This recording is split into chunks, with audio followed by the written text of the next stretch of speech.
Thank you everyone who's joining us online. Thank you for your patience. We're about to begin the program now. Welcome everyone to this event, the Nigeria Maize Conference. The Nigeria Maize Conference is an annual event organized by the Bayer Nigeria Ltd, a subsidiary of Bayer AG Group. Bayer has business in core areas of humanity, namely pharmaceuticals, consumer health, environment science and crop science, thus making it a full-fledged life science company. The Nigeria Maize Conference, which is the third edition, has the Maize Association of Nigeria, MAN, which is the umbrella body of the maize producers in Nigeria, as its key partner. The first edition was held in 2018 and it focused on weed management. In 2019, the second edition, which focused on integrated pest management with emphasis on managing weed and insect pests, was held. Due to the pandemic in 2020, this particular edition had to be moved now, and it's going virtual. According to the International Institute for Tropical Agriculture, Nigeria is the largest producer of maize, accounting for about 16% of the entire continent's harvest. But despite this impressive statistic, the country is still unable to meet its industrial and domestic needs of the crop demand. This, of course, is due to various challenges, including, and most especially, has to do with yield of the crop. The theme of this year's edition is called Much More Maize, and this edition is aimed at addressing the productivity gap of maize growers in Nigeria through innovative and best practices, as well as adoption of quality inputs. The Nigerian Maize Conference, which is an initiative that brings together stakeholders in the maize agricultural value chain, is to deliver innovative solutions that will help Nigerian farmers maximize their farm yields and secure their harvests from devastating diseases and pests. At this conference, we have some of our key guests and keynote speakers, which are expected at this virtual conference, including Alhaji Abubakar Bello, who is the president of the Maize Association of Nigeria, Dr. Olusegun Ojo, the director of the National Agricultural Seed Council, as well as experts from Bayer, in person of Dr. David Wangila and Dr. Joseph Kibaki. My name is Helen Adeshola, and it is a privilege to anchor today's event. Thank you very much. We're now ready to take a welcome address from the country cluster commercial lead for Bayer, in the person of Mr. Laurent Perez, who is saddled with the responsibility for commercial oversight of all countries in West and Central Africa where Bayer operates. And of course, that includes Nigeria. Please let's welcome Mr. Laurent Perez for the welcome address. Thank you.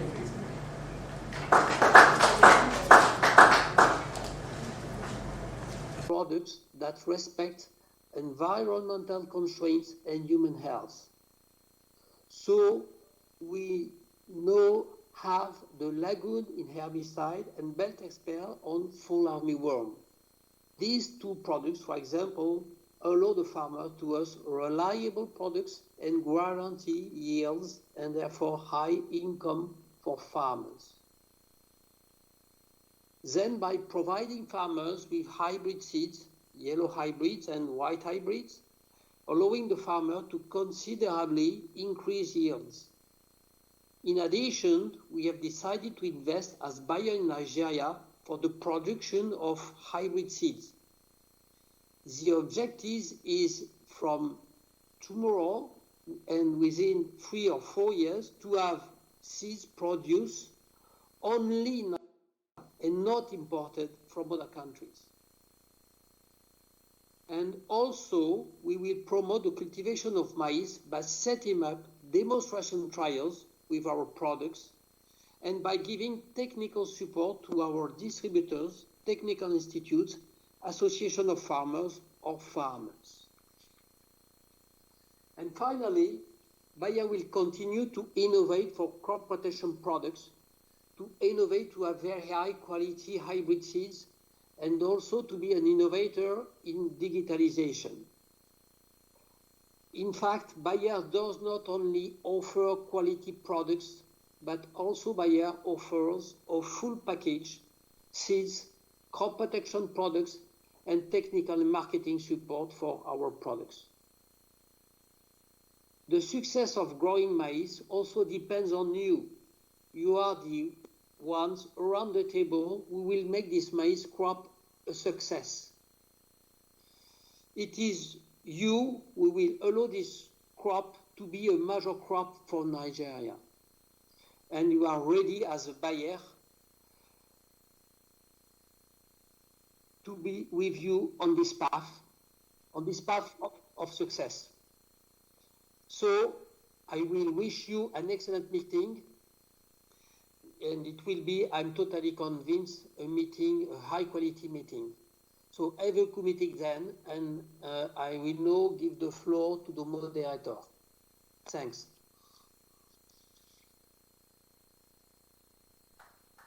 Thank you very much, Mr. Laurent Perez. I guess that sets the mood for today's event. We'll move on to the next item.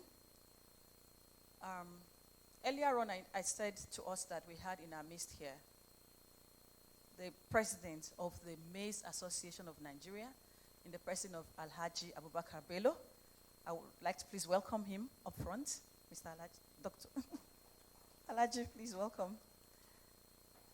And also, we have in our midst here Dr. Olusegun Ojo, who is the director of the Nigerian Agricultural Seeds Council, who is also here with us. Please take your seat, sir. Anyway, yeah, you can sit. Thank you. Please welcome Dr. Ojo as well to the podium. Thank you very much, sir. Thank you, Alhaji, for coming today. I'll first of all like to call, please I'd like to let the audience know that please, as the presentations are going on by this gentleman, we'll have a chat link for us to drop our questions, which will be fielded to the gentlemen at the end of their presentations. Please drop your questions if you have any in the chat box, in the chat link.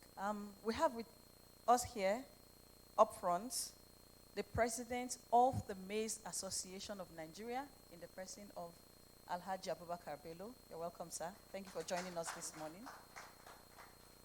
And also, the director of the National Agricultural Seed Council, Dr. Olusegun Ojo. Thank you for joining us this morning, sir. You're welcome. Okay. Please, we'd like to let the audience know to please drop your questions on the chat box whilst the presentations are going on. We'll take the questions and field to them at the end of their presentation. I'd like to first call on the president of the Maize Association of Nigeria, the national body responsible for driving improvement and development of the maize value chain, with emphasis on production and increasing productive capacity of its members. With the motto, Food for All, the association has members in all the states of the federation. I'd like to call on the president, Alhaji Abubakar Bello, to give us a presentation on revolutionizing the maize production in Nigeria. Please welcome Alhaji Abubakar Bello, the president of the Maize Association of Nigeria, to give us his presentation. Thank you.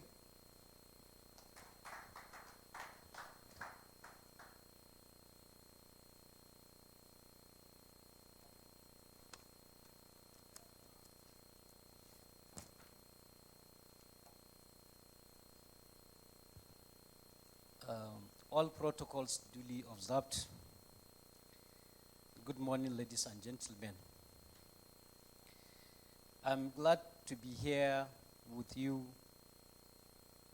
for the third edition of Maize Conference in Nigeria, which is organized by Bayer Company, which is our major partner in terms of input supply, especially on herbicides. They are the critical stakeholders in enhancing maize production in Nigeria, which we certified by our members. Before I go further for my presentation, let me just briefly give you the background of Maize Association of Nigeria, MAN. What is the meaning of MAN? Maize Association of Nigeria is a corporate entity body registered under Corporate Affairs Commission of Nigeria on 21st of May 1990. It was constituted in IITA Ibadan by the maize scientists and maize researchers. Maize Association of Nigeria is an umbrella body of all maize value chain. That is why it is called Maize Association, not only maize farmers. We didn't limit ourselves in only production. Maize Association of Nigeria, it comprises all the maize value chain, right from production, input supply, service providers in terms of mechanization and other services, maize suppliers, maize researchers and the scientists, and maize processors. That is why it is called Maize Association of Nigeria. We cover all the 36 states in Nigeria, including FCT Abuja. Our structure, right from the national body, we have 18 national executive members, 3 from each geopolitical zone of the country. We have 6 national coordinators, 1 from each geopolitical zone of the country. And we have 7 members of Board of Trustees, 6 from each geopolitical zone and 1 national chairman of the BOT.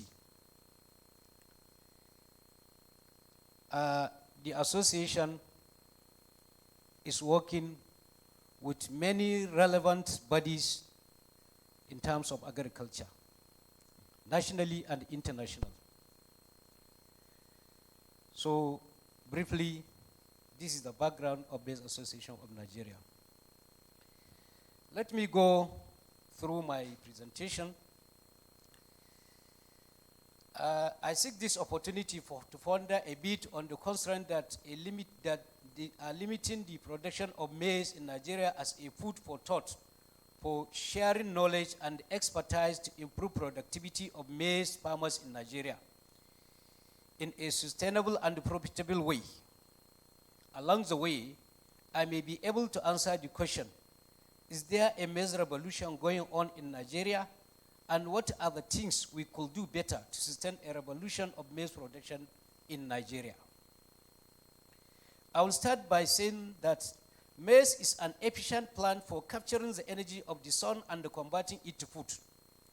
It can be therefore provide a major source of calories in Nigeria as well as other parts of the world. Thus, maize more than any other crop offers the promise of meeting Nigeria's food needs in the current millennium. It is one of the major crops that occupy about 40% of the land area under agricultural production and accounts for about 43% of the maize growth in West Africa. Among different income groups, maize is a relatively more important source of both calories and protein for the poorer proportion of its consumers.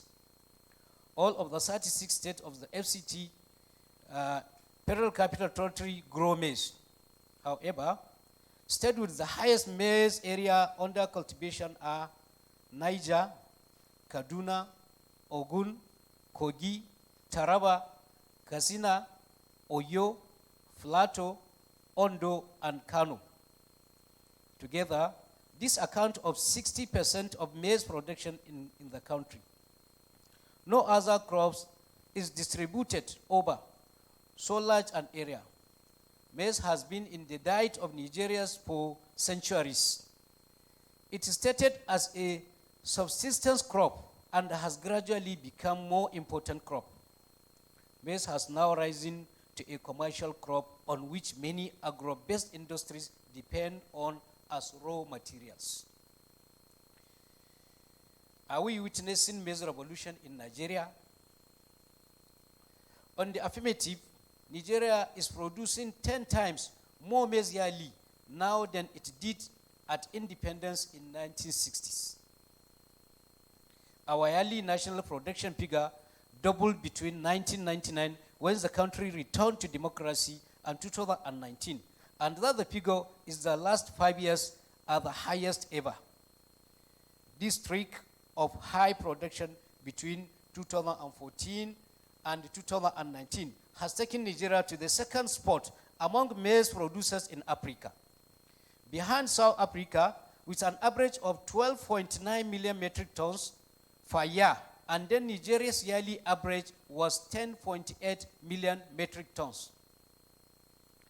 Nigeria's production figures rose from 10.1 million tons in 2014 to 10.6 million tons in 2015, and 11.6 million tons in 2016. In 2017, the figure fell to 10.4 million tons, but lifted in 2018 to 11.0 million metric tons, a figure maintained in 2019 in the 5 years under the Buhari administration. Average yearly production stood at 10.8 million metric tons. Under the preceding administration of President Olusegun Obasanjo, Umar Musa and Goodluck Jonathan, the yearly average were 5.5 million metric tons, 7.3 million metric tons, and 9.0 million metric tons respectively, indicating that the progress has been consistent in the last 20 years. The total estimated land area cultivated for maize in 2020 is about 6,048,610 hectares, indicating 0.25% increase over the 6,033,410 hectares cultivated in 2019. Similarly, maize production declined from 12.6 million tons in 2019 to 12.4 million tons in 2020, representing a 1.55% reduction arising from rainfall deficit, prolonged dry spell in the southwest and some part of the southeast zones, flooding in some part of the northeast and the northwest zones, and inadequate fertilizer application on maize farms. The national average yield of maize was 2.09 tons per hectare in 2019 and 2.05 tons per hectare in 2020. Decrease in maize yield is also attributed to low-level cultivation of improved seeds and drought-tolerant maize varieties. The recent shortfall in maize production in Nigeria has pushed policymakers to search for viable alternatives. Most of the grains produced locally are consumed in various commercial sectors. About 50% of the maize produced is used as animal feed, with the poultry industry claiming the bulk of the country's total feed production. Nevertheless, to head off a food crisis as a result of the coronavirus pandemic, the Central Bank of Nigeria granted import waivers to 4 agro-processing companies to import 262,000 metric tons of maize to bridge the shortfall in production and augment local production. Before the importation, the federal government, through President Muhammadu Buhari, had approved the release of 30,000 tons of maize from the National Strategic Grains Reserve to support the Poultry Association of Nigeria Fund at subsidized rates. Constraint to maize production. With regard to the general constraint to agricultural productivity in 2020, the study showed that the global COVID-19 pandemic caused a rise in the prices of input averagely by over 90%, and the shortage of farm labor by 67%, among others. Moreover, flooding and drought, prolonged dry spell destroyed thousands of hectares of rice, maize, and sorghum fields across of the nation. The results also show that government inputs were largely inadequate and unavailable or inaccessible. The data also indicated that extension activities have continued to decline, a worrisome trend since 2009. One state ADP was even scrapped entirely, and the staff posted to different ministries in the state. The ADPs were highly understaffed and underfunded. The poor funding situation implied that farmers were left without quality information of agricultural decisions. Finally, the survey showed that there has been a drastic increase in security matters across the nation, from cattle rustling to kidnapping, militancy, and banditry. Furthermore, the COVID-19 pandemic disrupted food production system, posing a great threat to farmers' livelihoods as well as national food and nutritional security. The pandemic adversely affected livestock and fisheries production. In many places, loss of demand and difficulties in reaching consumers has led to a volatile prices. In addition, the health and the safety measures implemented reduced labor mortality all along the supply chain. Increases of pest and disease on crop were reported in more than 30 states. The prominent pests and diseases of tuber crops were mosaic, leaf wilt, bacterial blights, rodents, and birth, with an estimated yield loss of 30%. Cereals and legumes were generally infested with armyworms, stem borers, pod borers, and birds. Fall armyworm was reported in all the states with an average yield loss of 45%. Control measures taken included the use of chemicals, application of good agricultural practices, practice of integrated farming, destruction of disease nets, and some cultural control methods. Then improving the seed delivery system. For centuries, farmers in Africa have skillfully operated their own informal seed system. They save seeds from 1 year's crop for planting in the next and share seeds through community networks. Many have worked like plant breeders in research laboratories, combining different varieties to obtain desirable traits and collaborating with other farmers to expand their knowledge. Despite this impressive ingenuity, the performance of local varieties of maize, cassava, millet, and other African food staples now lags far behind the rest of the world. Harvest per hectare for major crops like maize can be as much as 80% below their potential. More importantly, this yield gap is a key reason farmers in Africa are not producing enough food to sustain the continent's rapidly growing population. Desire to give African farmers a wider range of seed choices, including access to seed of highly productive crop varieties known as hybrids, which have revolutionized food production elsewhere in the world, eventually led to the creation of the Program for Africa's Seed System, or FAS. Today, FAS is an integral part of the Alliance for a Green Revolution in Africa, AGRA. AGRA was launched by the Rockefeller Foundation and the Bill Gates and Melinda Gates Foundation in 2006. Its goal is to develop practical ways to improve production and the income for the millions of smallholder farmers who form the core of Africa's dynamic but neglected agricultural sector. And a key priority for AGRA is to upgrade Africa's seed system. Seed are the source of most foods and therefore have the greatest socio-economic benefits on human welfare. However, many developed countries like Nigeria have difficulty in coping with seed supply, especially in emergency situations where recurrent drought has become a fact of life.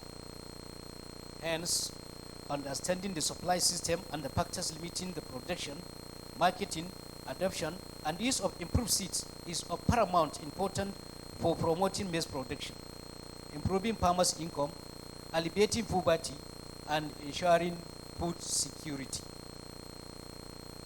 Seed can play a critical role in increasing agricultural productivity.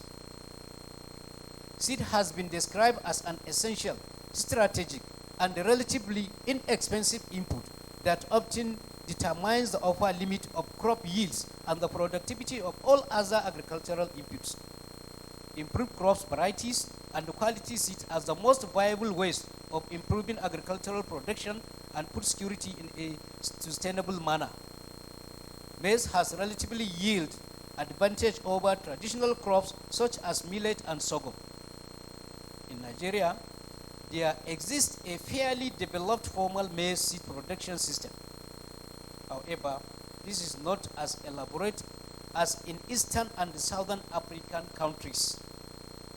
According to a study, the system involves a network of 10 National Agricultural Institute research, a large number of active breeders, public production and distribution of basic seeds, private sector seed companies, evolving and the network of private agro dealers.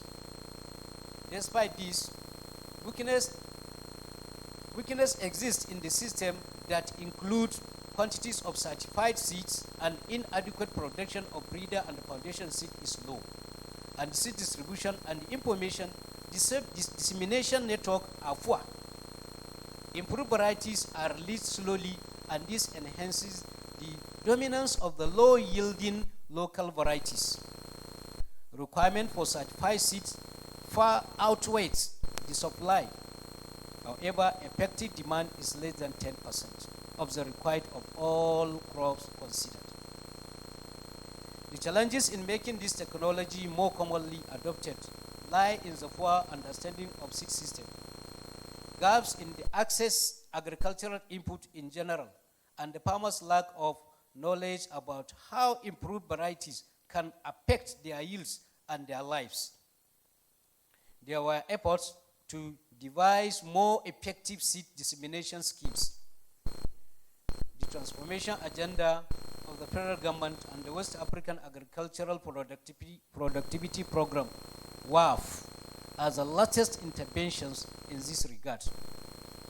However, experts urge that such government interventions tended to skew the seed supply and demand from normal and make the seed companies more vulnerable in the event of change in policy. It is on this backdrop that a situation analysis of maize smallholder farmer incentives and the constraint for adopting certified seed and related input is sought to provide alternative strategy that will impact on seed and food security in Nigeria.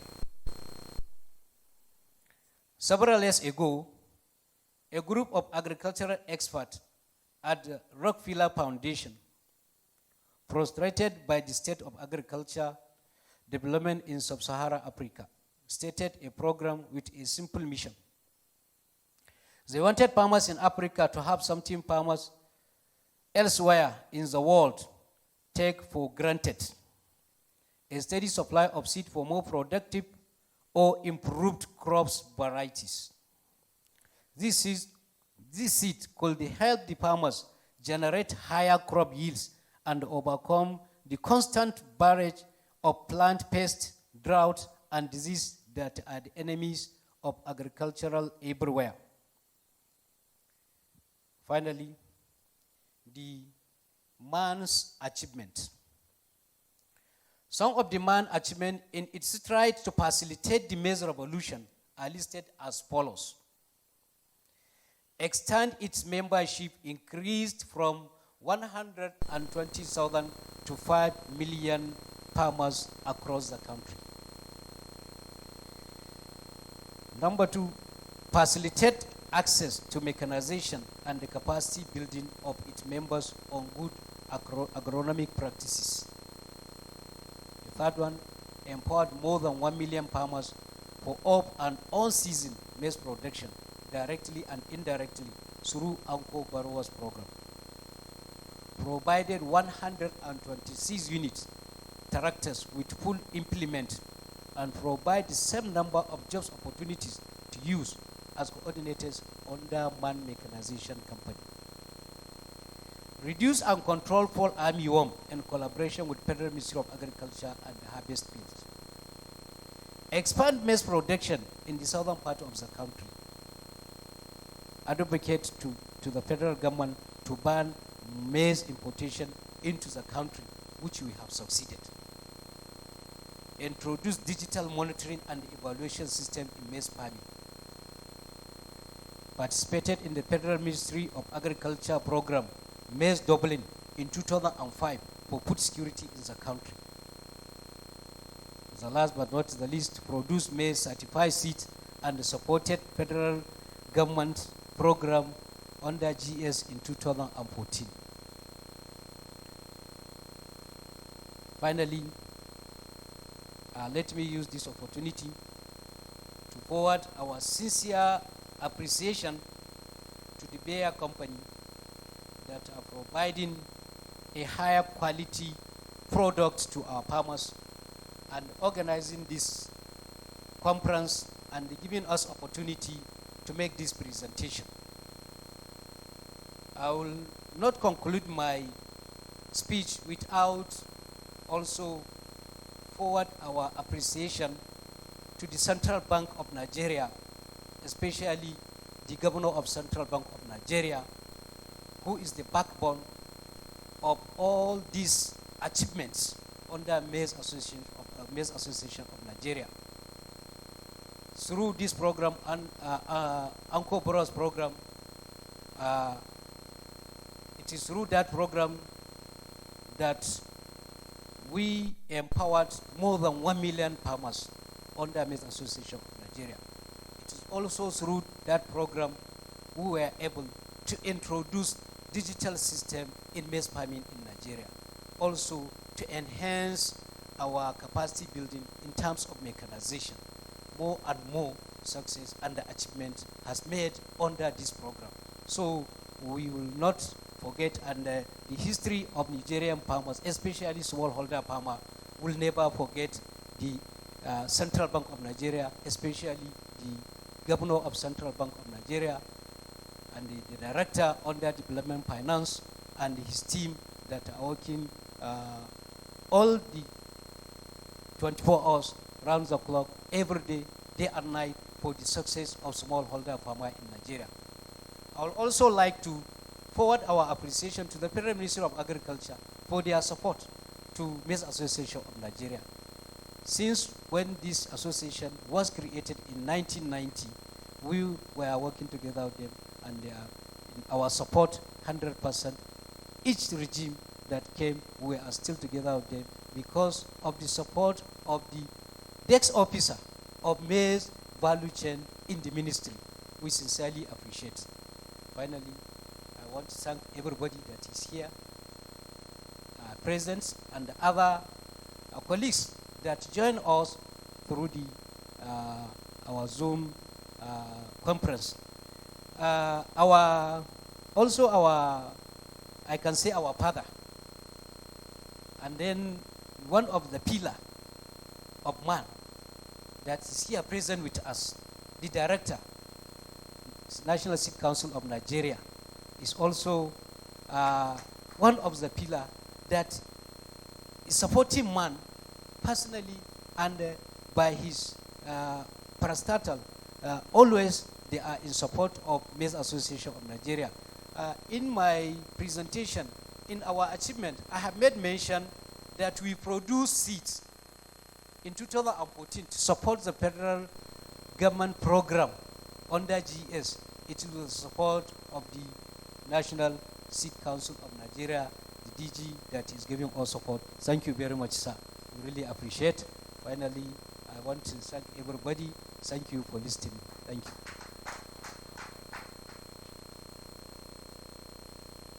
Thank you very much, the National President of the Maize Association of Nigeria, Alhaji Abubakar Bello. Thank you. The presentation was so rich, full of a lot of statistics. Okay, so moving on. One of the things that Alhaji Bello mentioned in his presentation of the fact that 30% of loss is resulting from pest infestation. That's a huge amount of loss. And I thank God that also we know that one of the challenges that the farmers are facing is the fact that they cannot get good seeds or quality seeds. Well, here with us today we have the Director General of the National Agricultural Seed Council, an organization that is in the forefront of the development and regulation of the seed industry in Nigeria, in the person of Dr. Olusegun Ojo, to give us a keynote address, a first keynote address. And he'll be speaking to us on the place of quality seeds in optimizing productivity of maize farmers. Please welcome Dr. Olusegun Ojo, Director General, National Agricultural Seeds Council of Nigeria. You're welcome, sir.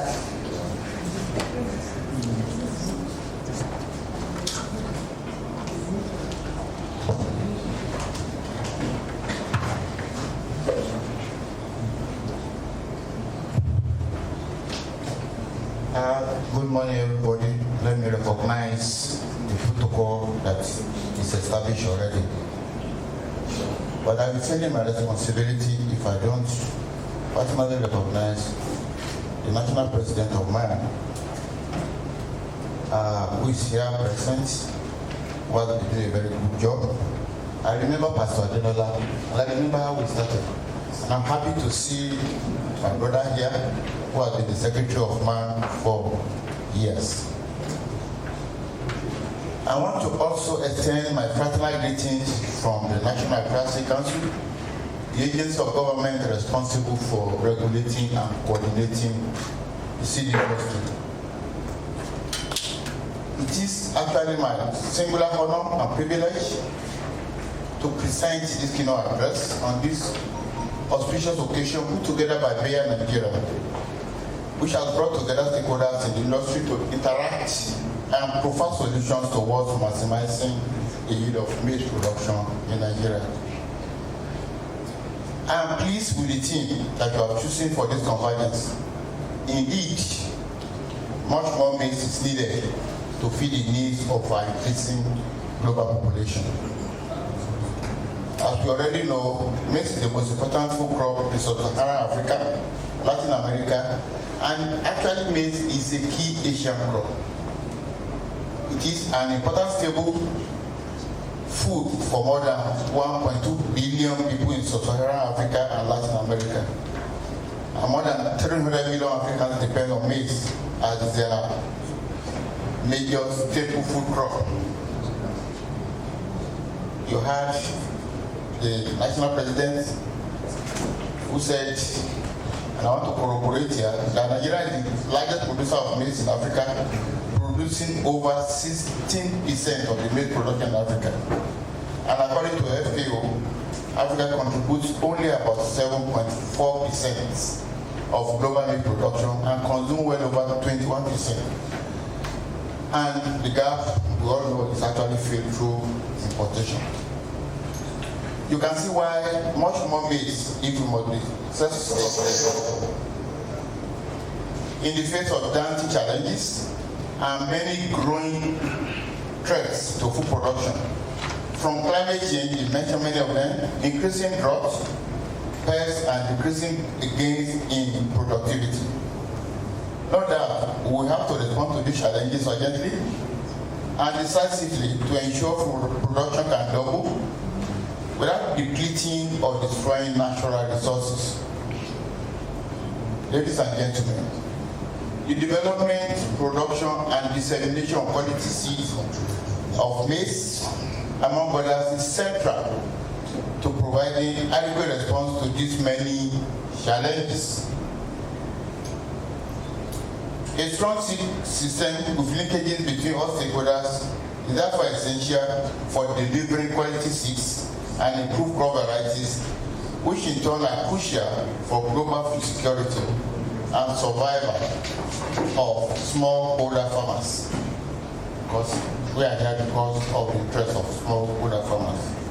The importance of seed in our revolution of a nation is not in doubt. The growth of this sector will be hampered without a proper structural seed system to support the industry. Seed remains the most single important component of crop productivity. Making seed available today will provide food for tomorrow, this we all know, and protect the country from food insecurity. Going to sustain jobs and create a means of livelihood for the rural poor who rely mostly on crop production. The National Agricultural Council, in recognizing all these facts, is working assiduously to ensure that farmers are served with the best technology that is high yielding and capable of withstanding both biotic and abiotic stresses. Oftentimes, the big question for the council has been the question of quality. How do we ensure that only quality inputs are sold to our farmers, especially in this uncertain time where the resources of the farmers are very limited as they cannot engage in their usual off-farm activities?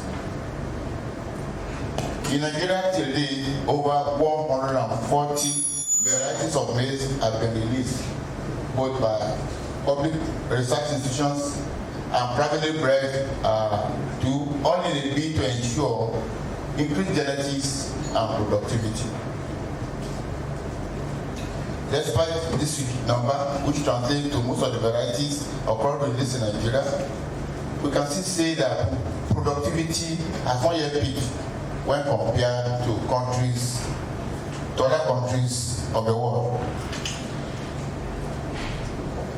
Averagely in Nigeria, the yield potential of maize varieties ranges from 2.8 to 3.2 metric tons for OPVs, which you all agree with me is very low and unacceptable if we are to maximize productivity. The National Seed Roadmap, a study conducted with the support of that government, noted that open pollinated system in Nigeria is actually saturated, but of course, the yields cannot ensure sustainability. While that same report stated that hybrid seed has a seed gap of 90% in the year 2020. And this is actually expected to increase if concerted efforts are not taken. Therefore, a decentralized seed quality assurance system has been proposed as one of the ways to mitigate the seed gaps challenges in Nigeria. As a regulator and principal institution of government responsible for implementing the national seed policy, the National Agricultural Council will continue to support and create the enabling environment for private sector participation in seed trade. We will continue to encourage and support companies like Bayer and other private companies as long as they abide with the rules as enshrined in the Seed Act. Over time, the Council has put in place measures aimed at addressing the productivity gap through the introduction of innovations and best practices. And some of these measures include and are not limited to: 1, the review of the Seed Act. In order to make the seed law consistent with the current dynamics in the global seed trade and create a better conducive atmosphere for private sector participation in the national seed industry, the Act was reviewed and amended through a series of processes involving both national and international actors. And some of the modifications in the new seed act include, but are not limited to, modification of penalties. Hitherto, the penalty for infringement of the law was very low, as low as 500 naira for an offense, but it has been increased in order to make it to serve as a deterrent for unscrupulous seed dealers who insisted on breaking the law. Also, there are more options for quality assurance, which include introduction of third-party certification scheme. Because of the exigencies of everything, including resources, and to be at par with world best practices, we have introduced the third-party certification so that others, private sector holders who are actually certified and accredited by the council could participate under the supervision of the National Advisory Council. The other one is the plant variety protection. The introduction of plant variety law in Nigeria, the NAS, with the support of partners, is making concerted efforts toward introduction of a legislation for the protection of new plant varieties in Nigeria. I'm happy to announce here today that this bill was passed by the National Assembly and is currently awaiting the presidential assent. The PVP law, when in place, to protect plant breeders as grant them an intellectual property right over their planting materials, and supporting the development of new plant varieties is an essential response to achieving food security, higher productivity, and natural sustainability, especially in the context of climate change and global population growth, and some of those challenges that the national president enumerated.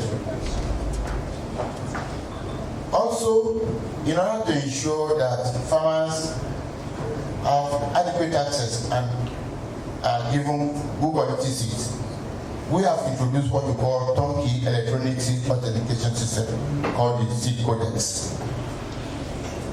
The Seed Codex is a smart variant of our statutory certification tax.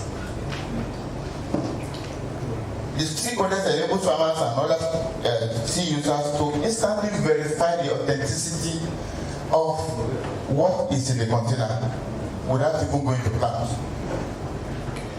So you'll be able to actually see the genuineness of every seed that is in container before you, simply by scratching the silver panel and testing the hidden numbers to 1393. The sender will receive an instant message confirming the genuineness of the seed panel. This is also a key for brand protection and fight against seed counterfeiting. It's actually what obtains also in the drug industry.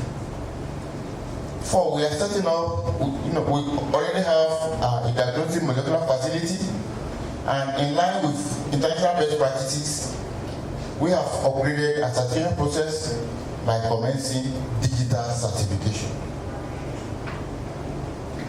Also, in order to ensure that farmers particularly are served with best genetics in the market, we have increased market surveillance and enforcement of standards.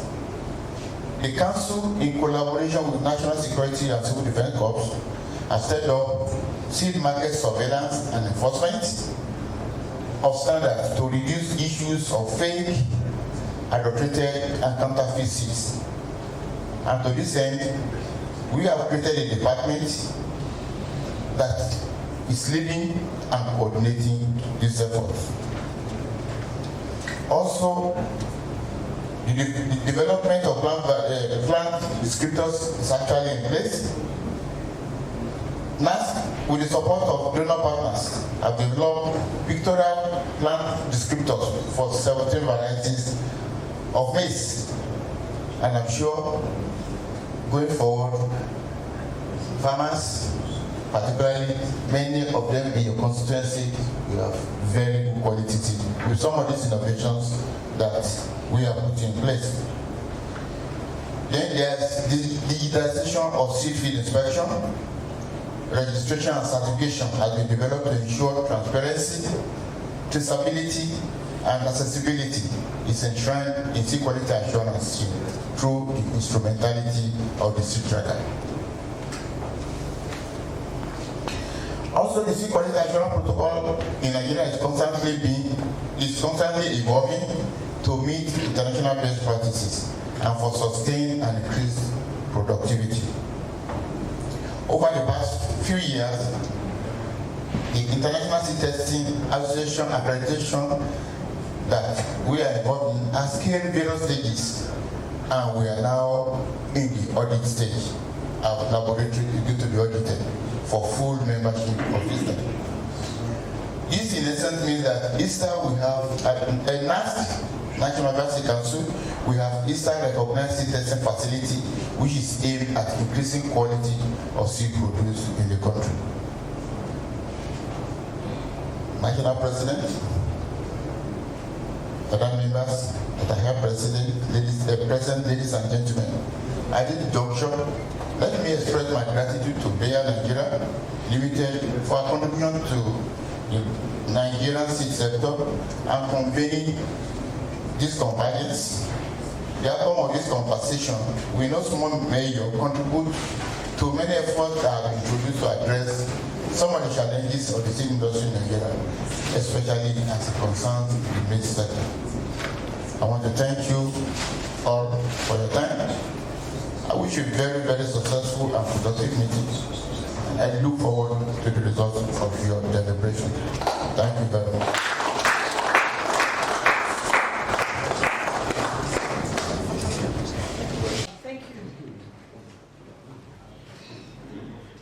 Thank you so much, sir. That presentation again was very rich. Thank you, sir. At least, I see Alhaji smiling. There are lots of positive developments coming their way. Okay, so I hear the video is ready. I would like to take the 5-minute introduction video right now. Thank you. Maize is one of the major crops that have been consistently lucrative in Nigeria's agricultural industry. It is a popular resource for a variety of food and industrial products, including starch, sweeteners, oil, beverages, glue, industrial alcohol, and fuel ethanol. Maize is also a priority staple crop for consumption and a major ingredient in livestock feed, especially in poultry. The International Institute of Tropical Agriculture estimates that of over 50% of national maize output is consumed by the poultry industry to produce animal feed. It has also a variety of industrial uses in the production processes of fast-moving consumer goods manufacturers. Its high yield potential and diversified uses make it an attractive investment vehicle for profitability amongst farmers. But with over 4.5 million hectares of maize cultivated in Nigeria alone, productivity of growers remain below achievable yield potentials owing to poor agronomic practices. Nigeria is the 11th largest producer of maize in the world and the 2nd largest maize producer in Africa after South Africa. Maize is grown majorly in the middle and northern belt of Nigeria, especially the northern Guinea savanna, which is regarded as the maize belt of Nigeria. However, despite the high production rate, the productivity level of maize farms in Nigeria is still exceptionally low compared to the other top maize producers in Africa and in the world at large.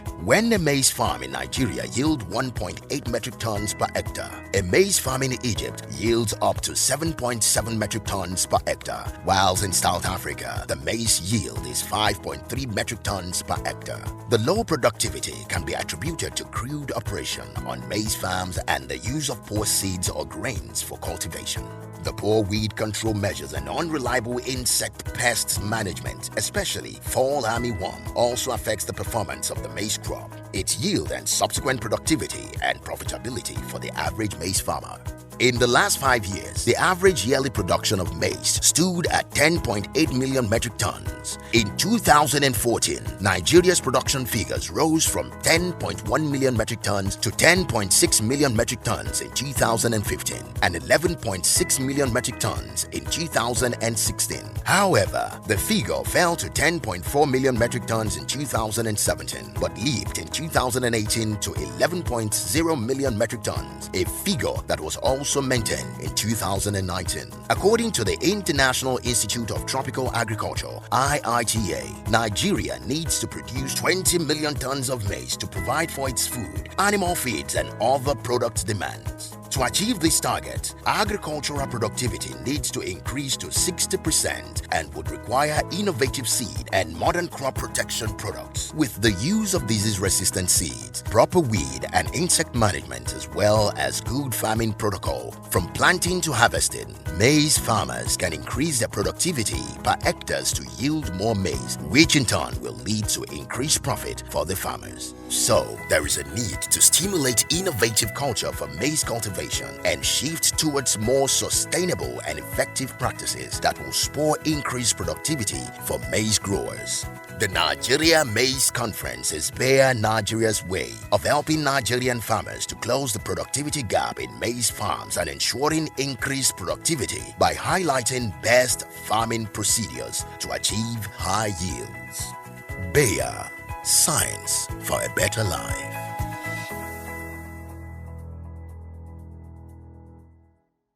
So much information again in that video. We're glad to be having this conference.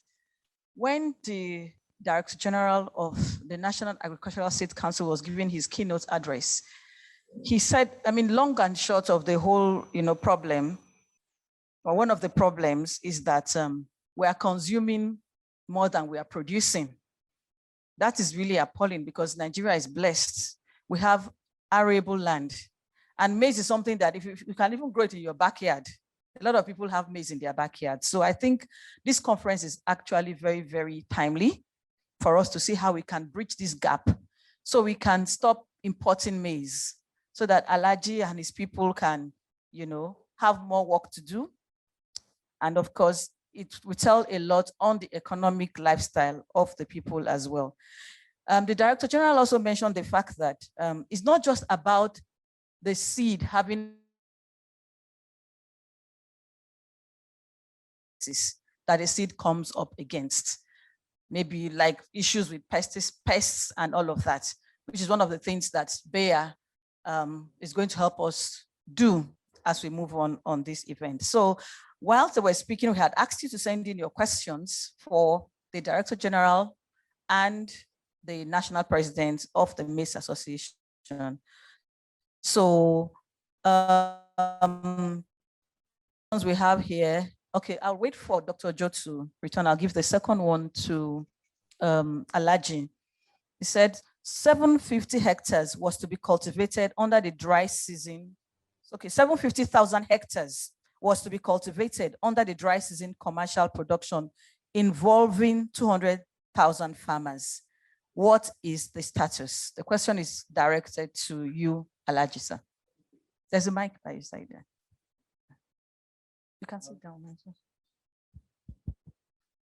Okay, about the issue of the dry season farming, that is the last season. Actually, it was already planned by the Central Bank of Nigeria and other anchors, that is Prime, Anchor, Private, and the Commodity Association, to cultivate 750,000 hectares with the 200,000 farmers. From the side of the commodity associations, there was no any commodity association participated, but there are some prime anchors that were engaged in that program. The reason why commodity association did not participate is that for the wet season last year, after harvesting, in the process of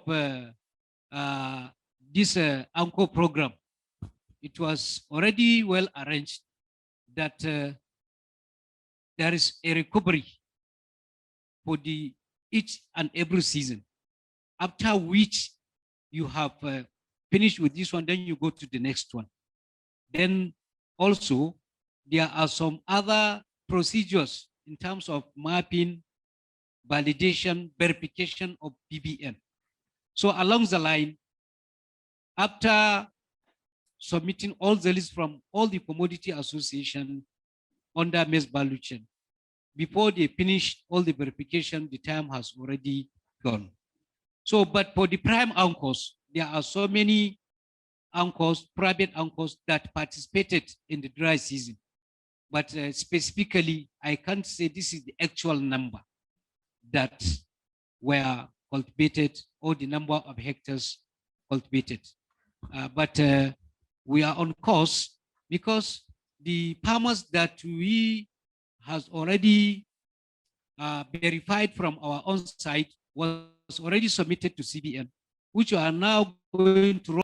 The one for the wet dry season will roll it over to the wet season, so that we will now add it to our wet season farmers, so that we'll increase the number and the number of hectares to increase the productivity of maize. It is only through this way that we are going to bridge the gap of what we have lost, especially in 2020 for the drought, for the flood, for the COVID-19 and rest. So that is the situation. Thank you very much, sir. The person that sent the question, I hope Alhaji has been able to answer your question. A lot happened last year anyway. So this question is directed for you, at you, sir, Director General. They said, what is the main work of the NASC in maize cultivation, the national? There's a mic beside this.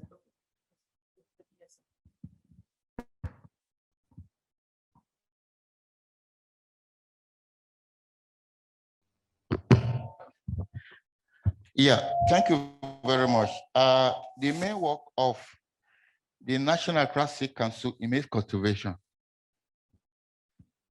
Let me start by saying the NASC is that agency of government responsible for coordinating and regulating the industry. Our job is that of regulation. Let's start by saying that right from production, the law makes it compulsory for whoever who wants to produce and market to be registered. So if you want to produce and market maize seed, you have to be registered. You have to be accredited by the council. And after accreditation, and you have the responsibility to do that, the NASC has what we call seed certification officers that inspect seed feeds. They have the responsibility of ensuring that the feeds meet standards on the field, so that whatever that is on the field, our certification officers have the responsibility to ensure that they meet standards, so that at the end of the day, farmers will have good quality maize seed, right from even before planting to harvesting to processing and even to marketing. And along the marketing, we have series of officers that will look at it and ensure that it is the quality of what was produced from the farm and seen in the laboratory that is made available to the farmers. So along that chain, particularly for maize value chain, National Classic Council have that responsibility, so that what gets to the farmer is actually the same quality that was produced right from planting. Thank you. Thank you very much, sir. I'm sure that question has been well answered. There's another question here for Alhaji, sir. It says, how do we register under the Maize Association of Nigeria? Maybe some people want to register, they're asking how. I think that one is something very simple. I have already explained that we have a structure all over the country. Our procedure for registration is from the grassroots. as a smallholder farmer or any kind of farmer as an individual farmer. Even if you are a large scale farmer, you register under your local government chairman. We have a cluster head, then the local government chairman. From there, after the registration, he will now send it to their state chapter. From the state, they will now send to the national headquarters. Then our registration is 3 categories. We have an individual, small holder farmer. We have a corporate registration, which is for the corporate bodies, and we have a lifetime registration farmer. So these are the 3 categories of registration. Thank you very much, sir. I think we have one more question. Okay, all right. Okay, please keep sending in your questions. We'll find time to answer them. But we'll have to move swiftly now to the panel session. And we'd like to invite one more person upstage in the person of Dr. Adeleke, who is the Director, Maize Unit, Federal Ministry of Agriculture and Rural Development. Please welcome Dr. Adeleke. You're welcome, sir.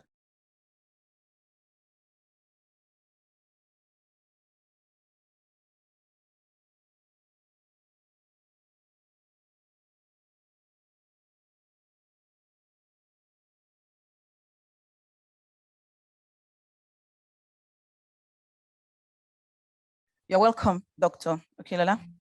Okay, so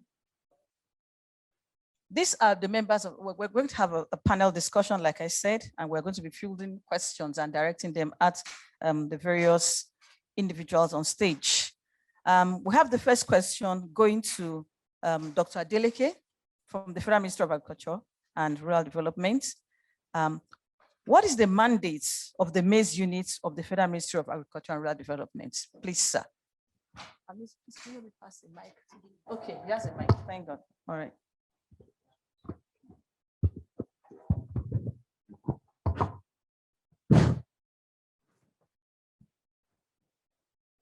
Good morning.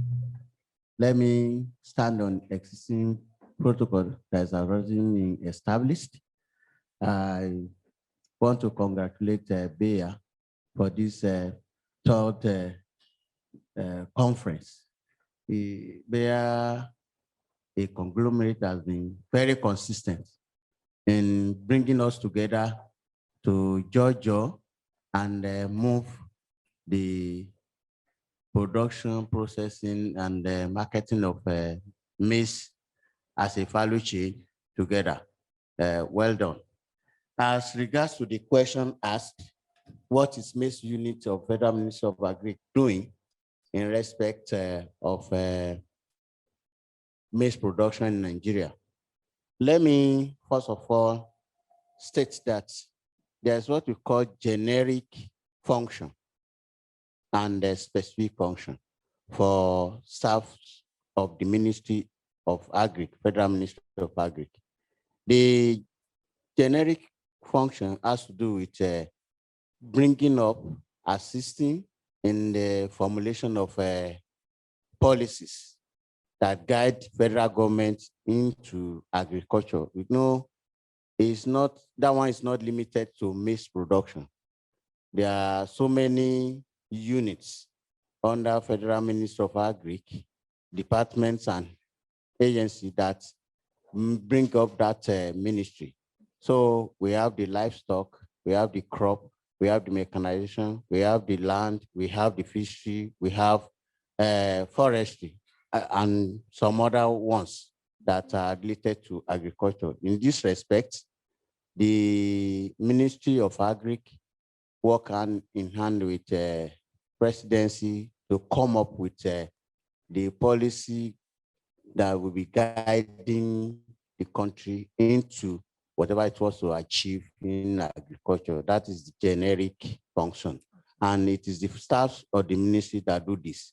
Then specific question. Even the other aspect of generic functions has to do with the implementation of those policies and some other things. Now, for the maize unit under Federal Department of Agriculture. As I've said, we implement policies that are formulated by federal government, and it is Federal Minister of Agriculture that do this. So what do we do as regard that of maize is to come up with machinery and functionalities that will make us to achieve that very important goal.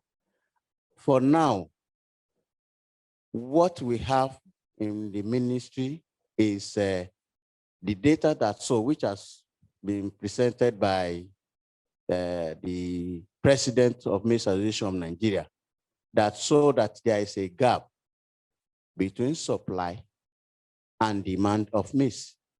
That is, demand overrides the supply that we have. It's a good thing, because when you take the demand approach system and production, that's the way they want us to go. That is, the market must be driven. It's a market-driven approach, whereby the market is already there, then you now follow it up with production. So in that wise, it is good one way. But the gap there is that it should not be too wide to create scarcity to the extent that it will not cause serious problems in the policy. And that is what is happening, because from the data provided as far as production and supply as at 2020 and 2021, is just about 12, that's national production, 12.6 million metric tons of maize grains produced. But the demand is about 18 million metric tons. And this is more or less established by the National Bureau of Statistics, that said there is about 16 million metric tons. And for this, if we are talking of plus or minus 4 million metric tons of maize grains needed to fill the gap in the market, you could see that it's no longer becoming something that is acceptable as a market-driven system, because it's not creating serious issues. And that is why the maize unit is in constant contact with all the those who are concerned with the production, with the Maize Association of Nigeria, with National Agricultural Seed Council, with all the processors, millers, poultry association, who are the major consumers of maize grain, in order for us to arrive at a point that we make us to be sufficient in food production. That is what we do in the ministry. All right, wow. Thank you so much, sir. So much insights into the questions. Okay, we have joining us online, Dr. Ajala, who is the technical lead for maize, the technical lead for the Maize Association of Nigeria. Dr. Ajala, you're welcome. Thank you very much. Dr. Ajala, can you hear us? Yeah, I'm listening. Thank you very much. Okay. You're welcome, sir.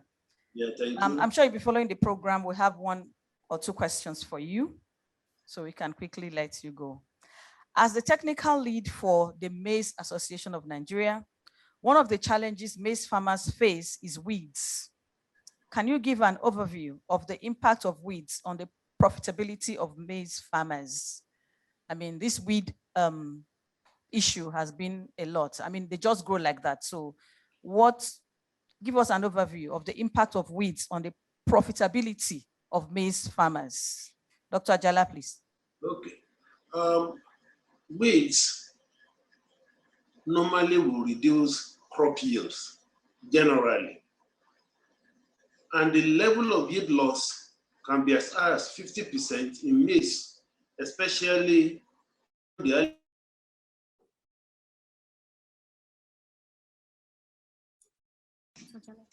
the first 4 or 5 weeks of the crop growth.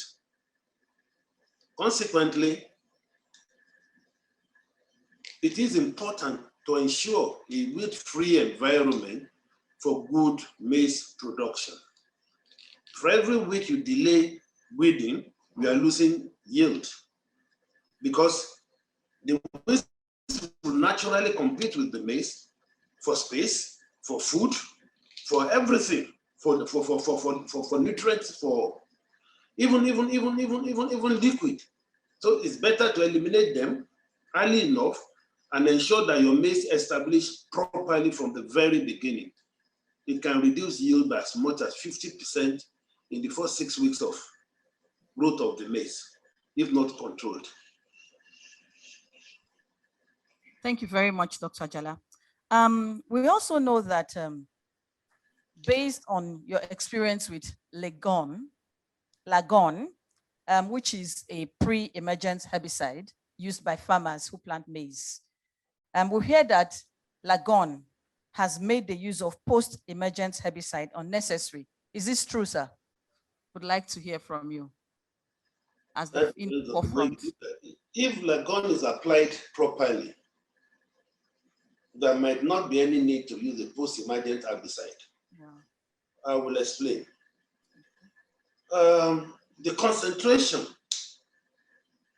of about 50 mils to a knapsack, of anything above 50 mils to a knapsack applied on the field will ensure that weeds are controlled effectively. However, it has an effect on the maize itself. Consequently, we advise all our farmers to use a concentration of just between 25 and 30 mils per hectare, which is about half of the 50 recommended. If you look at the cover of Lagon, there's a 50 mil mark. Just a little bit above that, but the sprayer that they carry will control the weed, at least to a large extent until cobs are carried. And once cobs are carried, and the crops, that the planting density is okay. Hello, Dr. Jala? Yeah? I seem to have lost you there. Okay. Sorry, Dr. Jala, can you take your last statement again? We lost you for a while. Okay, let me start again. We can hear you, sir. Please go. You can hear now, fine. Lagon is a very good herbicide. However, if you use a concentration of anything above 50 mils per your knapsack sprayer, it will affect the maize itself while controlling the weed completely. You wouldn't need any post-emergent herbicide again, but it will also affect the growth of the maize. Consequently, a concentration of about 30 mils per knapsack sprayer is recommended.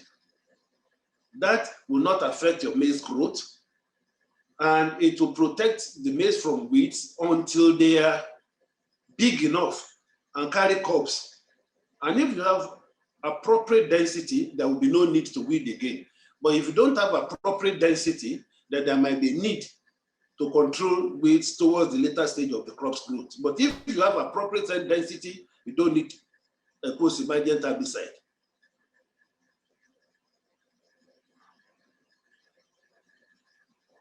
I think you got it now. Yes, Dr. Jala, we got you. Thank you for, it's a very important point you made there. Technical glitches would like to just let you go now. Thank you very much. I'd like to give the third question on that aspect to the National President of Maize Association of Nigeria. I'd like to say, for 3 years now, Lagon has been a major component of input that members get through the association. What has been the experience of your members using Lagon for weed management, and what's the impact on the Anchor Growers program?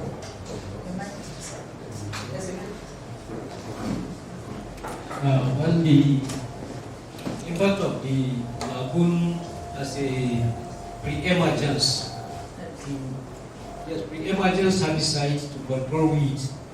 Actually, over the past 3 years, our farmers have been using this product. And if it is being used properly and adequately, with accuracy, definitely there is a very good and better result. Because we understand that if you apply lagoon properly, your land, your farm will last for about 8 weeks without any weed. After which, from there, you are talking about the post-emergence, the next step of the herbicide application, which automatically there will be no any weeding in your farm. So apart from the Agro-Boros program, because it is through this Agro-Boros program we can produce this lagoon. Now our farmers are looking for lagoon even outside the program to buy it from the market so that they can apply it because they have seen the impact and the advantage of it. And also, there are some other input suppliers. They used to call from our side that how are they going to be a registered dealers or distributor for this product, because they see that our farmers are looking for it from them. Most of them, if they go, they are looking for lagoon. They say that they don't know how to get it, but they say that we have got it from one. I said, okay, no problem. Then they used to call me. So some of them are even contacted your country manager or the some rep, the former staff that were working together with team.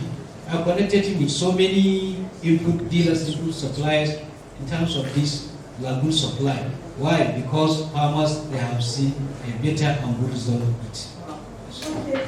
Thank you so much. The taste of the pudding, they say, is in the eating. So the people who are directly using these products are answering these questions. So I'd like to field one question for you, sir. Dr.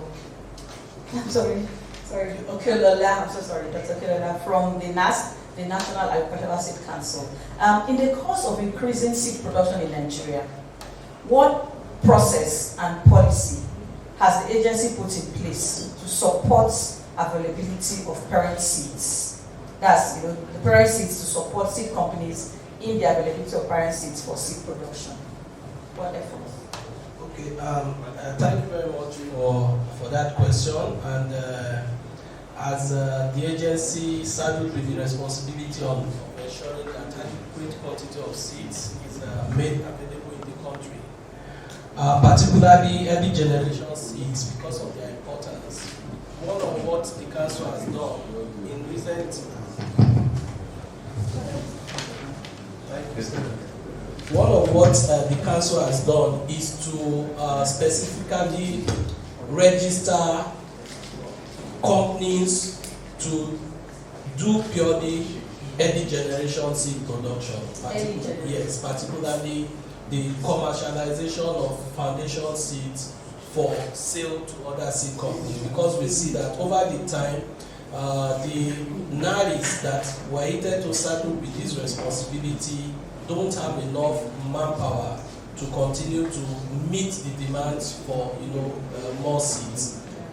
Some years ago, as 2008, Nigeria had only about 10 companies, but as at 2020 we had 314, and 2019 314, and later in 2020 we listed 103, and we registered about 90 something additional companies. So we had 305, with others still waiting to be accredited. So we see that the demand for early generation seed is increasing, and the council came up with the policy of now giving companies responsibility to produce foundation seeds for commercialization. Before, we say no company should do both breeder, both certified and foundation seed production. We left that mandate with the NARIs. But now we have drawn the private sector to come into this field, and it is helping to make available more quantity and generation seeds. You also know that when it comes to maize, we have hybrids.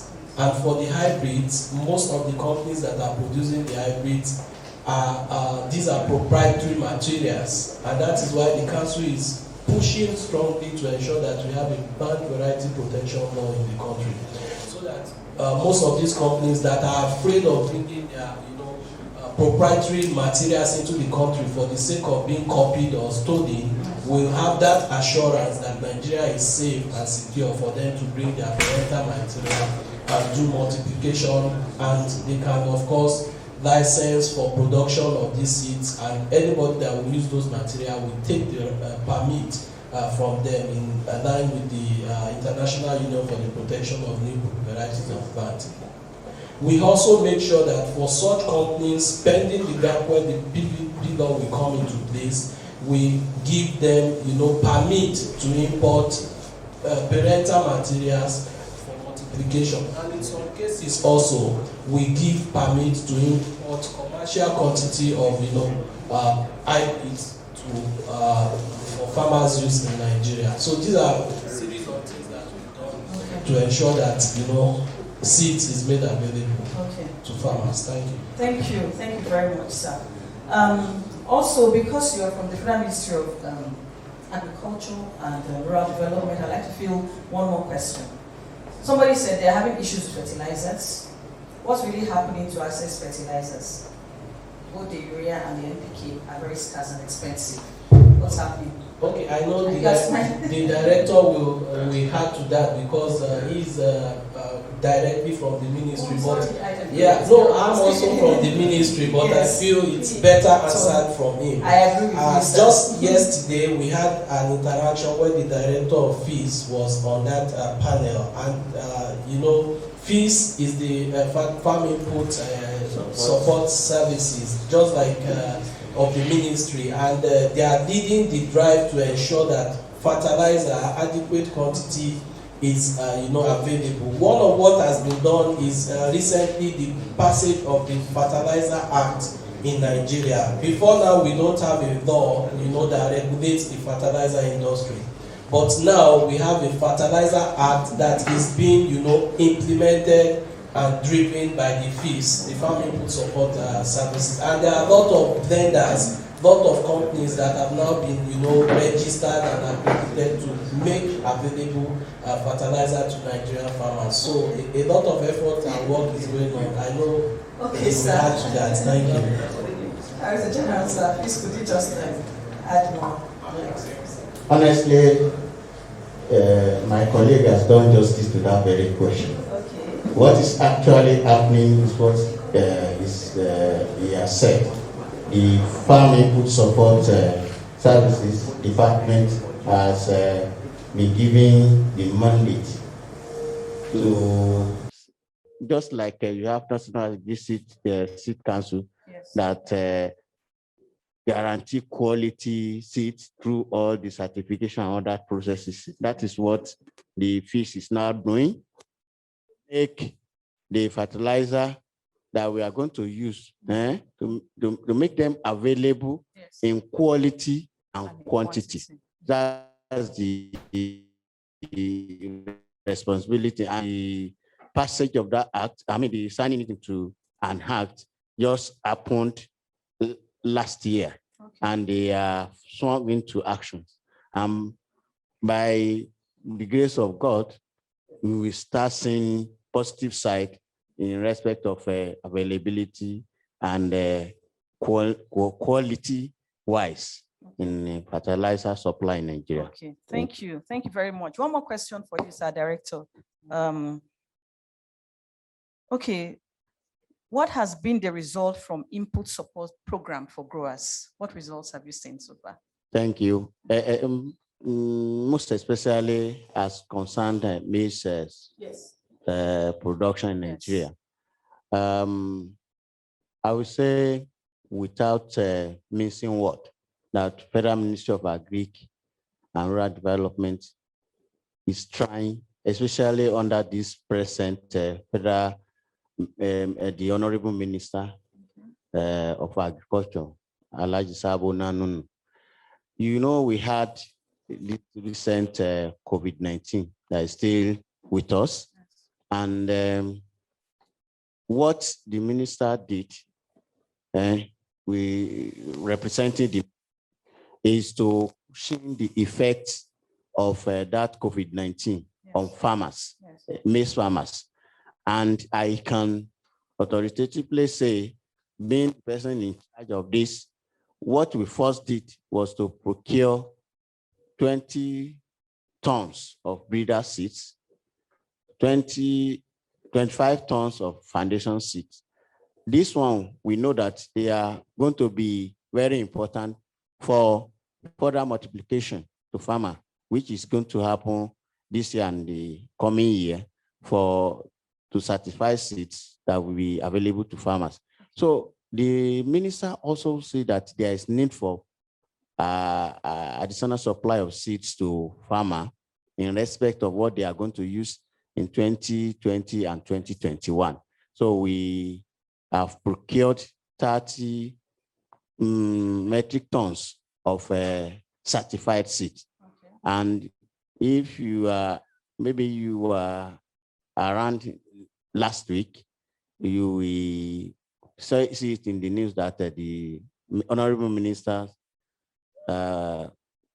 conducted a rollout in Federal Capital Territory for women farmers in Nigeria. Okay. And it's specifically for inputs. Yeah. And maize value chain was there. We gave seeds to farmers. Okay. And Maize Association of Nigeria was ably represented by its women wing. Okay. They were giving seeds. And in addition to that, we see that it's not only seed that is a factor in production, there are other inputs. So the maize value chain, through, being headed by the honorable, the pragmatic director, said that we should procure fallow kits. It's made by fallow seed, and this kit contains the fertilizer, that's urea, the NPK fertilizer, the chemicals for herbicide and pesticide, and all other organic so all are into one, and it's going to be supplied to farm. I know because we are very, very conversant with what the farmers need. Especially when it comes to what the content of that kit will be. Yes. So we are in conversation with the fallow seed that they must include lagon.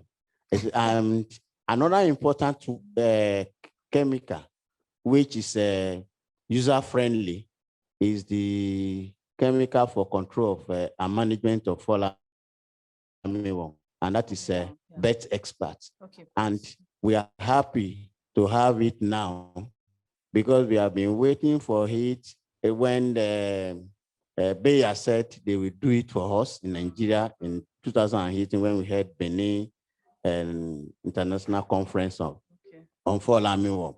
So last year it was done, but the unfortunate aspect of COVID-19 couldn't make us to get it for farmers. Okay. But this time around, along with those kits, we have a better expert embedded to make sure that this fall armyworm is controlled. Yes, because armyworm is actually a huge very problem. Serious. It's very maize. serious. Yeah. Thank you very much, my panelists.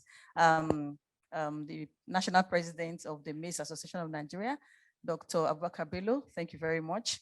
Dr. Okelola, representing the DG NASC, National Agricultural Seed Council of Nigeria. And thank you, our director from the Federal Ministry of Agriculture, Dr. Adeleke. Thank you so much. It's a virtual event, so we can't do much. Can we please applaud them? Thank you. Thank you so much, sir. Okay, like I said, it's a virtual event, and we would really like to spend more time talking about this, but we need to move on to the next session, which is our second keynote session for the day. We have two distinguished gentlemen waiting online. They're going to be joining us virtually in the presence of Mr. David Wangila, who is the Market Development Regional Manager, SSA Bayer, and Mr. Joseph Kibaki, who is the Field Solution Lead for East, West, and Central Africa for Bayer as well. You're welcome, gentlemen. If you can hear me, you're welcome. Yeah, thank you so much. This is David Wangila. Okay, Mr. David, I can hear you. You're welcome. Mr. Joseph Kibaki, are you online, sir? Yes, I am. Okay. Morning. Welcome to the program. The keynote session, this second keynote session, will be centered on good agronomic practices as a precedent for higher productivity. So we're first going to listen to Mr. David Wangila, who I said is the Market Development Regional Manager, SSA Bayer. Mr. David Wangila, please. Thank you. Thank you for the great introduction. I believe that you're still able to hear me. And indeed, it's great pleasure for the two of us, Joseph Kibaki and I, just to talk to you about good agronomic practices, which is really a panacea to higher productivity in maize. Perhaps the most important starting point is this interesting question from a group of researchers out of Switzerland. They were asking whether a leopard can really change its spots. They asked this important question when mapping the maize yield gap in Africa. So basically what they were seeing is that you get spots of good yield and other spots with the low yield. So they related this to a leopard, and basically they just saying whether it's possible for us to really reduce that gap in terms of reducing the distance between one spot to the other, in turn leading to higher yield or higher productivity. This is a nice graph, perhaps another nice starting point, just showing the amount of yield that we get out of maize production in Africa and all over the world. We understand that there are various environment potential, and all from low yielding environment areas or potential areas, medium yielding potential areas to high yielding potential areas. Under low yielding environments, 3 tons per hectare will be considered to be good yield. But under high yielding environments, a yield of 10 tons or more is expected. Looking at just United States, from the 1960s, they have been able to increase their yield by over 7.5 tons. When we look at China, they have increased their yield by around 3.5 tons or so. It's really pathetic for Africa because look at it from 1961 all the way up to around 2017. We've not increased our yield by not even 1 ton. It's really alarming. And yeah, definitely it's a good question that we need to ask all of us and work together as various stakeholders just to ensure that we address this huge gap. Bringing this more closer home, working with a potential yield of 8 tons. So basically each of these bars is an estimated yield potential of 8 tons per hectare. The purple section shows what we are actually losing. It's been converted into a percentage. And the green section, or the yellow for Nigeria, is basically showing what are our farmers getting on average. The trend is pretty uniform all across Africa, except in South Africa. This is just the averages from 2007 to 2011. That's why you can see that there is great differences. But basically, it has not gone very high. For example, for South Africa, from the other report, we were hearing of 5 tons. But basically, there is still a gap. There is still some yield that's lost. Bringing this back home in Nigeria, we just heard that in 2020, the average yield was around 2.05 tons per hectare. What's happening to the rest, the remaining almost 6 tons? Basically, our farmers on average are only getting 25% of the value that that variety or that maize hybrid is purposed to deliver. So basically, as mentioned, there are so many reasons that we've already had a number of reasons why the yield still remains low. But the main purpose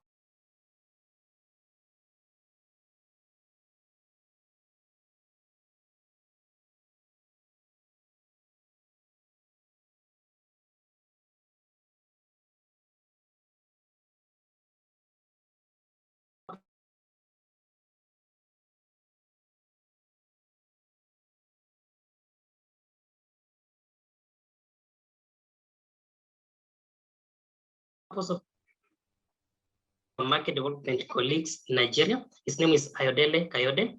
And this is just an aerial view. The picture was taken with a drone. And you can see this is how our farmers' fields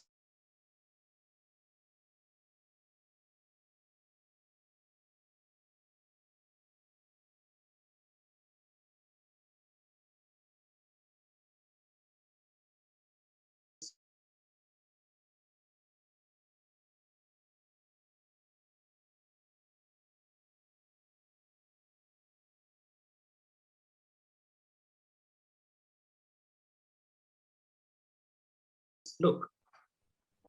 All section number 2.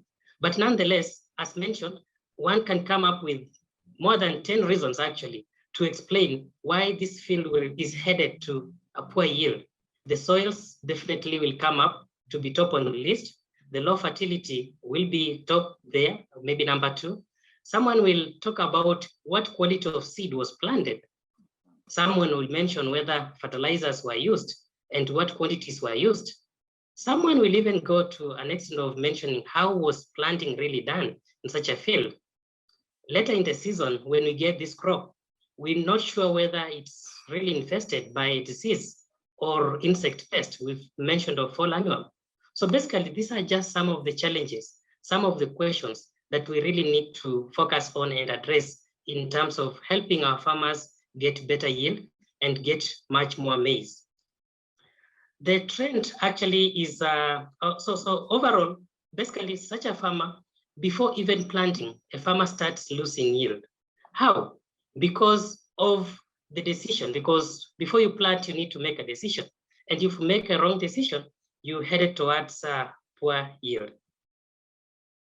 This is another nice graph that just shows the diversity that we have.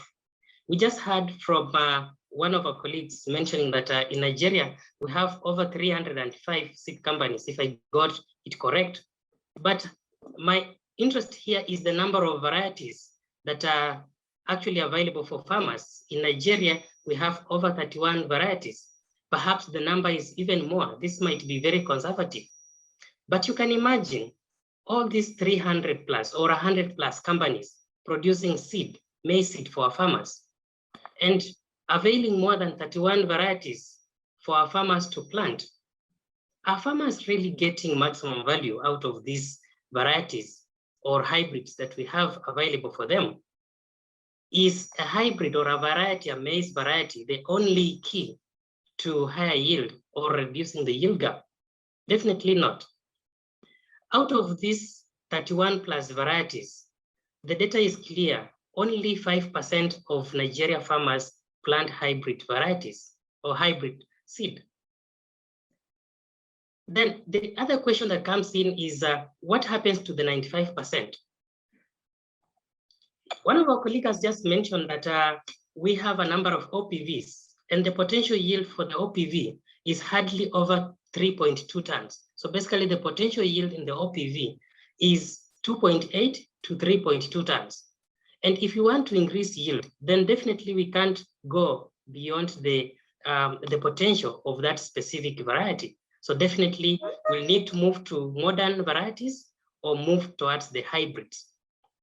The other question or the other interesting aspect contributing to low yield or a number of constraints that contribute to low yield in Nigeria. There was a nice mapping done by scholars out of IITA, and they produced a nice manual, a handbook, titled The Guide actually to Maize Production in Northern Nigeria. They outline 4 key challenges that farmers face, which are actually constraints to higher yield in Northern Nigeria.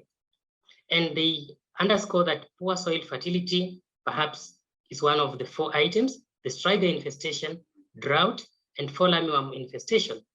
We've heard that even on bad years where we have high infestation of fall armyworm, a farmer might lose even 100% of the yield. Talk of the striga, the picture here shows just one of our hybrids, our maize hybrids, DK777, under heavy infestation of striga. But this farmer was actually able to get some yield. Look at some nice cobs, some nice ears, even still under other weeds and striga, not only striga, but a complex of other weeds that are there, but the farmer was still able to get something. So basically, this, I'm just outlining a number of challenges or a number of constraints, a number of reasons why farmers get low yield or why we have that huge yield gap. At Bayer, we believe that a farmer makes over 40 decisions in farming. So if a farmer makes, let me say, 10 decisions, basically, there is a high chance of ending in a yield gap or losing on yield. The decisions fall into 5 main groups. We have decisions that a farmer makes at planning phase, pre-planting, planting phase. We have decisions to be made in the season when the crop is actually in the season, in the field, and decisions that are made towards harvesting. I won't really go through the 40 plus decisions, but I just want to outline that the main important here, the more important step here, as mentioned earlier, is planning.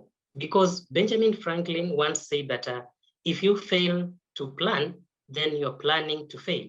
Basically, the planning phase is very key. If, let me say, the crop season is starting in May in Nigeria, and a farmer has not made a decision that is going to plant maize as for now in April, then basically that's already like you've already lost the yield. So just looking at your farm, looking at the crop rotation decisions, looking at what kind of weed control strategies you're going to use on your farm, what kind of plant population, how are you going to plant, what kind of plant spacing and so forth, is very important. When it comes to pre-planting, before you go to plant, you need to ensure that you've purchased your quality seed, and ensure that you are ready to go. Ensure that you've done good land preparation.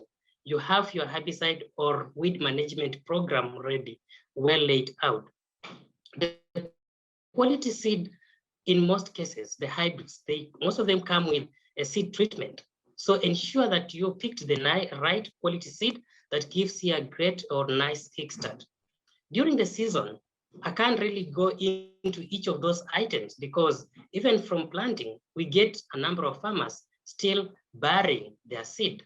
The seed is not to be buried. According to science, it's mentioned clearly that the depth of that seed only needs to be 2 times its diameter. So basically, for planting maize seed, if you plant more than 6 centimeters, definitely you are burying your seed and you'll not have uniform stand. Basically, you start losing the yield just from planting. You had a good seed, but you made an error when planting. You buried the seed, so you not get 90 plus or 95%, or more than 95% germination. So basically, this number of decisions make us to head towards reducing that yield gap, make us to head towards getting good quality yield. The other nice question that perhaps we need to ask, and that's a center of attention for us today, we've gathered here in this forum, we're asking ourselves, what are really the keys?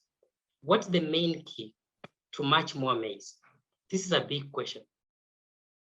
As Bayer, we have an answer for you. And the answer, I believe, I'm highly confident that it's very correct. Number 1, you need a Bayer integrated maize solution that's available for you. And number 2, you need to adopt good agronomic practices. The good agronomic practices I've already mentioned. Some of them are in the 40 plus decision. If you miss on one, then you lose it. But combining the good agronomic practices with the Bayer integrated maize solution, it's actually the key to much more maize. At Bayer, we have a number of solutions, right from seed to the herbicide solution to the insecticides, and we have also the expertise and the expertise to accompany what we are offering to you. Just bringing down to the maize portfolio that we have. For the white maize, we have a very nice maize hybrid. It's DK777. I've just forgotten the name in Hausa, but there is a nice name that when during the farmer field days, we used all to chant the DK77. I know there is how you say 777 in Hausa, but nonetheless, this specific white maize hybrid has a great potential to yield more than 10.9 tons under good agronomic practices. It's well suited in the Guinea savannas, both in the north and southern savanna. It's tolerant to maize lethal necrosis. This is a foliar disease that is very lethal and can really lead to significant yield loss, to even 100% yield loss when it infests your crop. It has very excellent grain quality. You can see on the bottom or the lower right, the ears of DK247, very nice, very good flint, very hard flint, and it's actually very sweet to taste if it's green. It has very good tolerance to striker, as you've seen in the previous picture. And the uniformity of the plants, the standability, it stands like a pole, we normally say, because even if you have strong winds, the hybrid stands very strong and it doesn't fall over or lodge. The uniform core placement, it's very convenient, even if for a large-scale farmer or a mechanized farmer who is interested in doing mechanical or machine harvesting. Next, we have a yellow hybrid, DK818, that's available at Bayer that we're offering to you. A great solution towards attaining high yield. We understand that the yellow maize takes a significant share, over 60% actually of the maize planted that's available. And we've heard that the livestock feed industry is actually takes the majority, over 60% of all the maize that's produced. So the DK818 maize hybrid produces over 10 tons and it's well suited for the Guinea savannas, both the north and southern savanna. I've mentioned there is very good attribute around the tolerance of DK818 to a number of leaf diseases, talk of blight, talk of rust, talk of maize streak virus. It has very good tolerance. And it has a very nice cob, very big, 1 ear, but still it's very big, leading to that very high yield.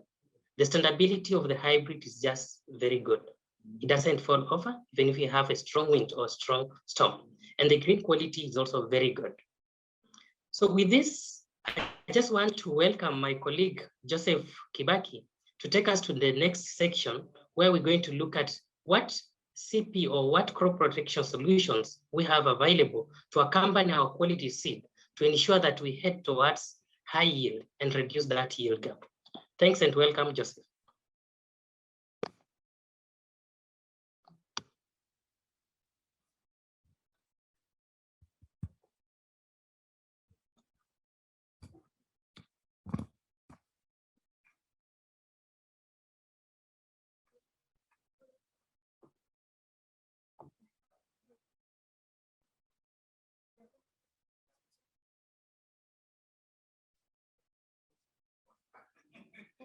Hello?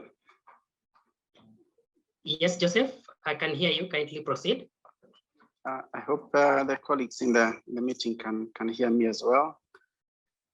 So my name is Joseph Kibaki, as was said before, and I'm responsible for coordinating product development, technical development for crop protection in East and West Africa.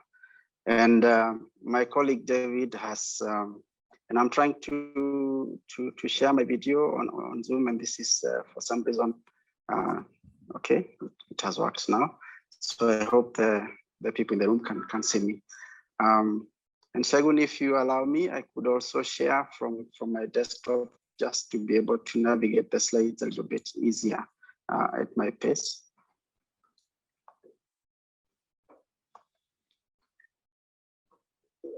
Is it okay? Yes, we can see. Okay. All right. So thank you very much. Now, David has elaborated, of course, on the value of the portfolio, and how the seed could possibly contribute to an increase in the yield. And my talk here is basically centered around protecting that potential so that if we plant a good quality seed, if we employ good agricultural practices, then we can be able to preserve the potential that would be offered by those kind of genetics. And there are many things that, of course, we can do in the process, and I will address some of them around crop protection mainly. And if you have a good seed, and let me just take us a little bit back to the world that we are living in today. I'm sure that words such as, please go back to the first slide on seed treatment. I'm sure you're familiar with words like Sputnik, Moderna, and so on, which have highlighted really the significance of protecting a baby before you take that baby out into the world. And our babies are normally vaccinated, at least in Africa. The BCG vaccine is given, immediately the baby is born. And I would want us to view seed treatment in this aspect, that before you throw your seed into the ground is perilous. There are many enemies to this seed. They will eat the seed, or they will eat the seedlings immediately it emerges. Next slide, please. So seed treatment then becomes important so that we can have a good emergence of the crop. So next slide, please.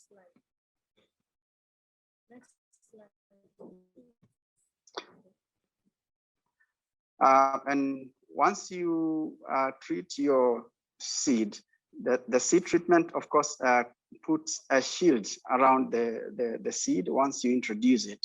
And as the soil is imbibing water, whatever agent that you have put on the seed is covering a bigger and bigger area of the root zone, which means that the roots that are coming out of your seed are also being protected. And if you have a systemic agent as a seed treatment, then it is also getting into the plant, and this will offer protection against the foliar insects that may come early in the season. Now, of course, the big advantage here is that you are protecting the seed from the start, the seedling immediately after it is emerging. And as well, you are protecting each individual plant. There is, of course, an advantage that once we do this, then we can actually be able to substitute sprays for the first maybe 6 to 6 weeks after the crop has emerged. So, which means that for the first month, you can rest in peace that your seedling is coming up and will not be harmed by the pests or diseases that could be in your environment. Next slide, please. One other big advantage, of course, in doing a seed treatment is, and David alluded to, the disease called maize leaf necrosis, which was actually forcing farmers to come very early. And maize leaf necrosis was just silenced a little bit by the fall armyworm. In my village, it is still occurring, but people talk about fall armyworm in a more higher tone than they do maize leaf necrosis, but the reality is that it is still around. Now, that was forcing farmers to come very early because insects such as thrips or aphids, which are vectors of that, would come very early in the season, immediately after the crop is emerging, and then you have to spray. Now, if you would compare the amount of product that you would apply in a field by the first spray. Now, the picture on the left of that is, you would be applying in a hectare 10,000 square meters, and you have to cover all these with pesticide. You may also have an option to protect just around the rows, in which case you would probably be applying product on about 500 square meters. But if you're using seed treatment to achieve the same objective of protecting the seedlings in the early a part of the season, then you'll probably, for the same hectare, be applying on about 58 hectares. So on an environmental profile, seed treatment is much, much better in terms of cost, of course, of the protection. Then you're using much less resources. Next slide, please.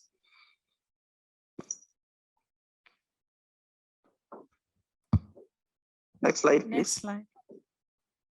Okay, good. So some of the targets for seed treatment that will be coming very early are things like the wireworm, the cutworm. I think a lot of people already know it. The fruit fly in some zones, especially the cooler areas.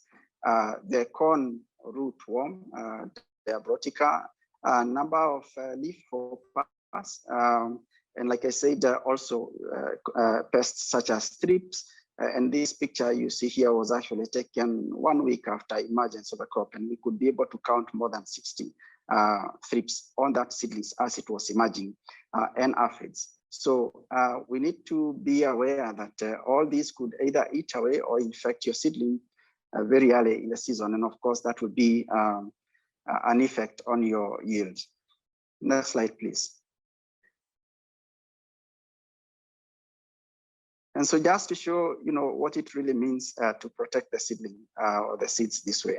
Now, the two pictures here show on the extreme right, you see a crop of maize that was treated.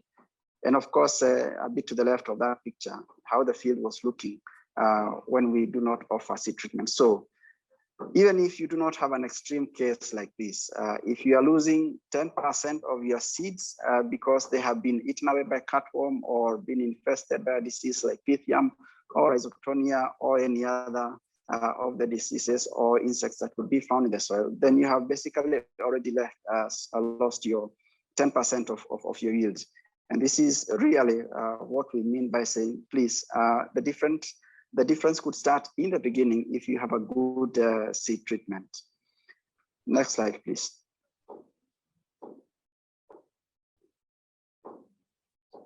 So there are many ways to treat seed. Of course, largely for maize seed, it would be difficult for every farmer to be able to operate or even to own a seed treatment plant.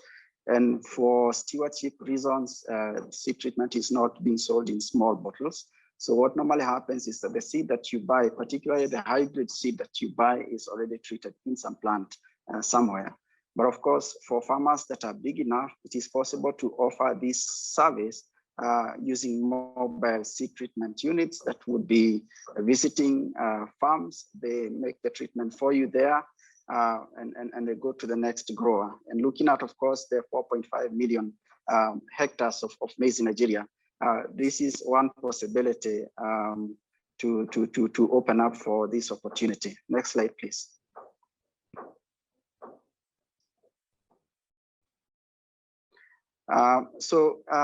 Generally then, after we have treated our seeds and the crop has emerged, then we'll be thinking about, so what else could actually reduce yields after we have introduced the crop into the fields. And here I want to address insect pests first. And somebody already talked about our belt expert, which is covering some of these. And it is, of course, a wide range of insect pests that would be impacting on your the fall army, but the fall armyworm has drawn the attention of people generally into protecting maize, because before the fall armyworm, farmers would more or less grow maize almost organically and assume the damage that was being caused by stem borers, even sometimes what we lose to aphids due to spreading of diseases or even leaf hoppers.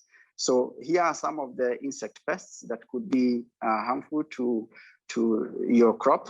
I already talked about the wireworm.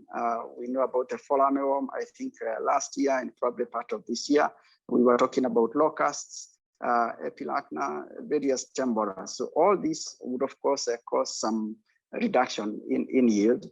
And therefore, it is important to know, first of all, when these insects would be coming into the fields, and therefore take appropriate measures. Now, Bayer has two solutions in this regard. And like I said, the belt expert is probably best known for the control of the fall armyworm, but belt expert contains 2 active ingredients that would be taking care of a large number of caterpillars, as well as sucking insects such as aphids and the worms of the corn rootworm. And then we have also disease, and please do not assume the impact that diseases like maize lithonephrosis or even streak could cause on the yields, and these are being spread by other insects. And for that, we have the answer in disease, and actually disease also can be applied for early in the season to manage the things like cutworm and many other insects. And I just want to demonstrate to you some of the effects that we have, or efficacy that we have experienced with this Bayer offer. Next slide, please. So we would really want to emphasize the use of belt expert, not just for the fall armyworm, but having in mind as well, next slide, please, having in mind as well other maladies that you have on your field. As you can see here, and this list is not exhaustive at all. So I show here the effect of belt expert after being applied. So within about 4 days in the picture that you see just next to the bottle, 4 days after application, you have the death of the insect, because the product works as a stomach poison.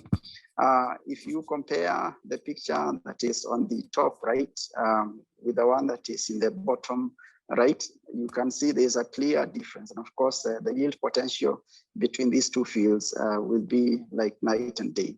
And this is the robustness of this solution against this very, very serious threat to our maize production. Next slide, please.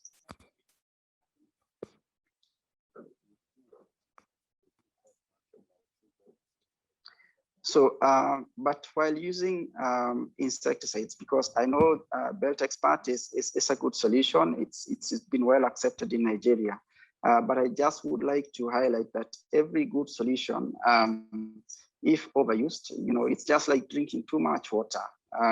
If you drink too much water, there may be some undesirous effects. Now, specifically for the insecticides, I would want to touch on the aspect of managing our insecticides so that we can use them over a longer time.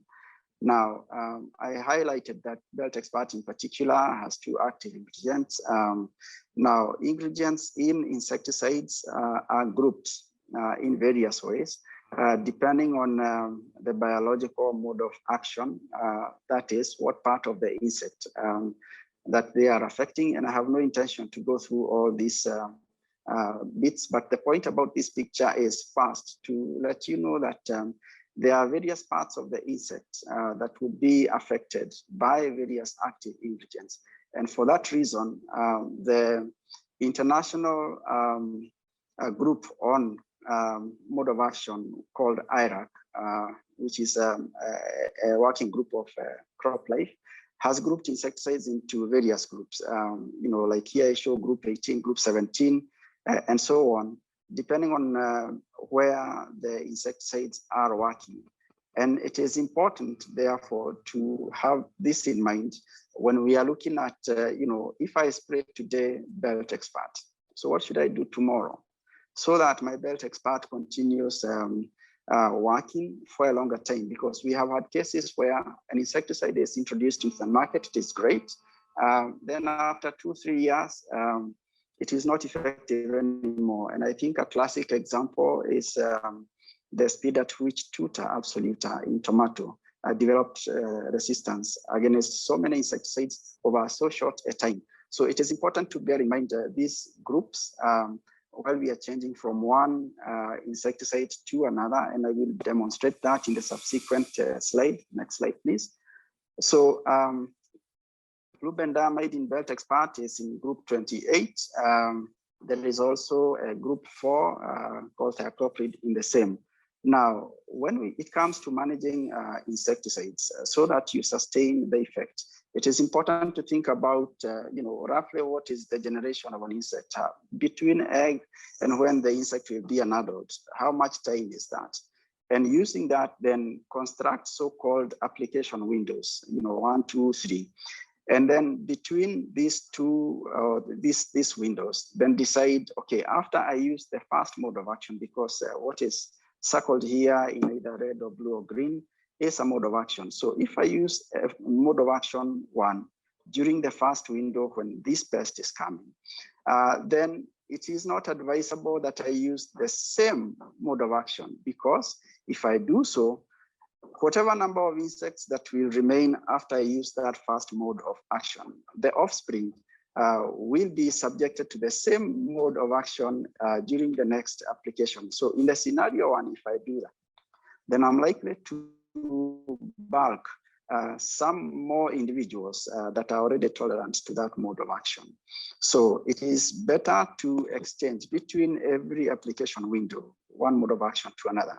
You may repeat, of course, like in the second scenario. So after you change to the second mode of action, you can come to the first mode of action. But the best scenario would be if you have several modes of action, because then this one, you're subjecting the insects and their generations to different mode of actions, and that will keep the insecticide for longer. Of course, the scenario here I'm showing is for just one insect, but next slide, please. In most cases, you have more than one insect affecting your crop, probably coming at different times in the crop cycle. And you have to still think about the same principle and how to apply it if you have multiple pests coming at different times. Next slide, please. So how do you do that? If you have aphids, if you have thrips, and probably you have some leaf hoppers, then you have to still think about, so when does what pest come? And what will I use? Remember the 40 decisions that David Wangila was talking about. So this is one of them. So if I am having the first mode of action here, would it be effective also on the second pest that is coming a little bit later? And how do I arrange those modes of action so that I can consistently manage these pests? And it is possible that some pests are more important during only a certain part of the season. For example, aphids are probably much more critical during the first month or so. Fall armyworm will probably be coming 3 or so weeks after the crops has emerged, and may continue becoming important throughout. But when you look at the Rhaphasolifam aphids, Rhaphalocifam aphids, then they will probably be coming towards the time of ear formation, or like the earworm. So when arranging a mode of action plan to be able to counter all those, it's important to think about what is coming later in the season and how do I arrange it, and then use the shortest generation to be able to plan the application windows. And this way, of course, then we sustain the activity of our modes of action. Important, of course, after doing all this, is to be able to use an integrated pest management approach so that we are not just relying on insecticides, we are not just relying on chemistry to manage our crop. It is important that as much as possible, if we can use physical methods, if we have biological methods, if we have some varieties that are tolerant to diseases or pests, then it is important to use them. Next slide, please.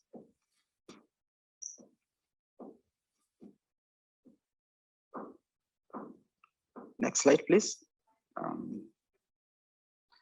Good. Having said that about insects, I just want to throw in 1 or 2 words on weed control. And of course, weeds will be competing with your crop for space and for the fertilizer and other resources that you have put on the farm, including, of course, moisture. Next slide, please. And it is important to avoid that kind of competition, because the more it is and the longer it stays on your field, then the more yields that you are losing. Next slide. So what you do not want to see in your field are these 2 scenarios. So either a very heavy infestation of the crop, like we see here.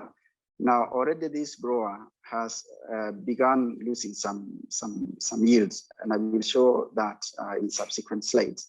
Now to the right of the picture, you see 2 fields that are infested basically by one type of weed. Now, this scenario can be contributed by two things. Either, like the case of Silcium arvense, what you see in the middle there, the grower has been using some fungicides, which in the course of time have selected for this kind of species, all right?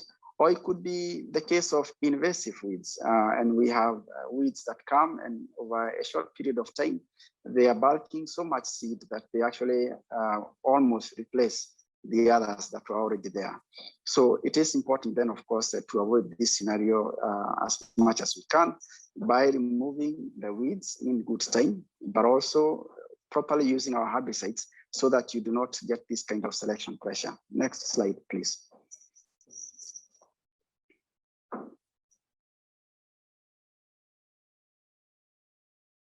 So the journey to being able to manage weed, then you have to think about a few things. You know, what is the crop? You need to think about the weed species, because not every herbicide will be able to control your weeds. Some, and actually all herbicides have gaps here and there, some weed species that they cannot manage. Then, of course, what is the yield expectation? What is the density of weeds in the field? And this is probably why we need to think about solutions such as Roundup, because often after the end of the season, growers will leave the field, and there are some weeds that were growing during the later part of the season, and these weeds will be left to flower and they will form seeds. And the reality is, of course, is that with time, of course, this seed bank is growing and growing. But if we want to keep our weed density low, then we need to think about how we can manage those kind of weeds using a solution such as Roundup, so that we have a smaller weed population to deal with. So all these decisions are important. What is the cost, you know, of the operation, including if you want to use a manual operation. So integrating all those, then you come up with a weed management plan. Next slide.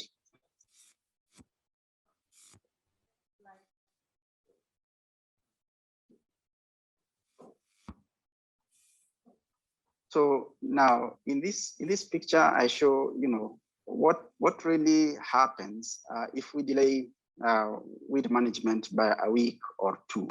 And like I said, any population of weed is potentially already impacting your yields because of the competition for resources.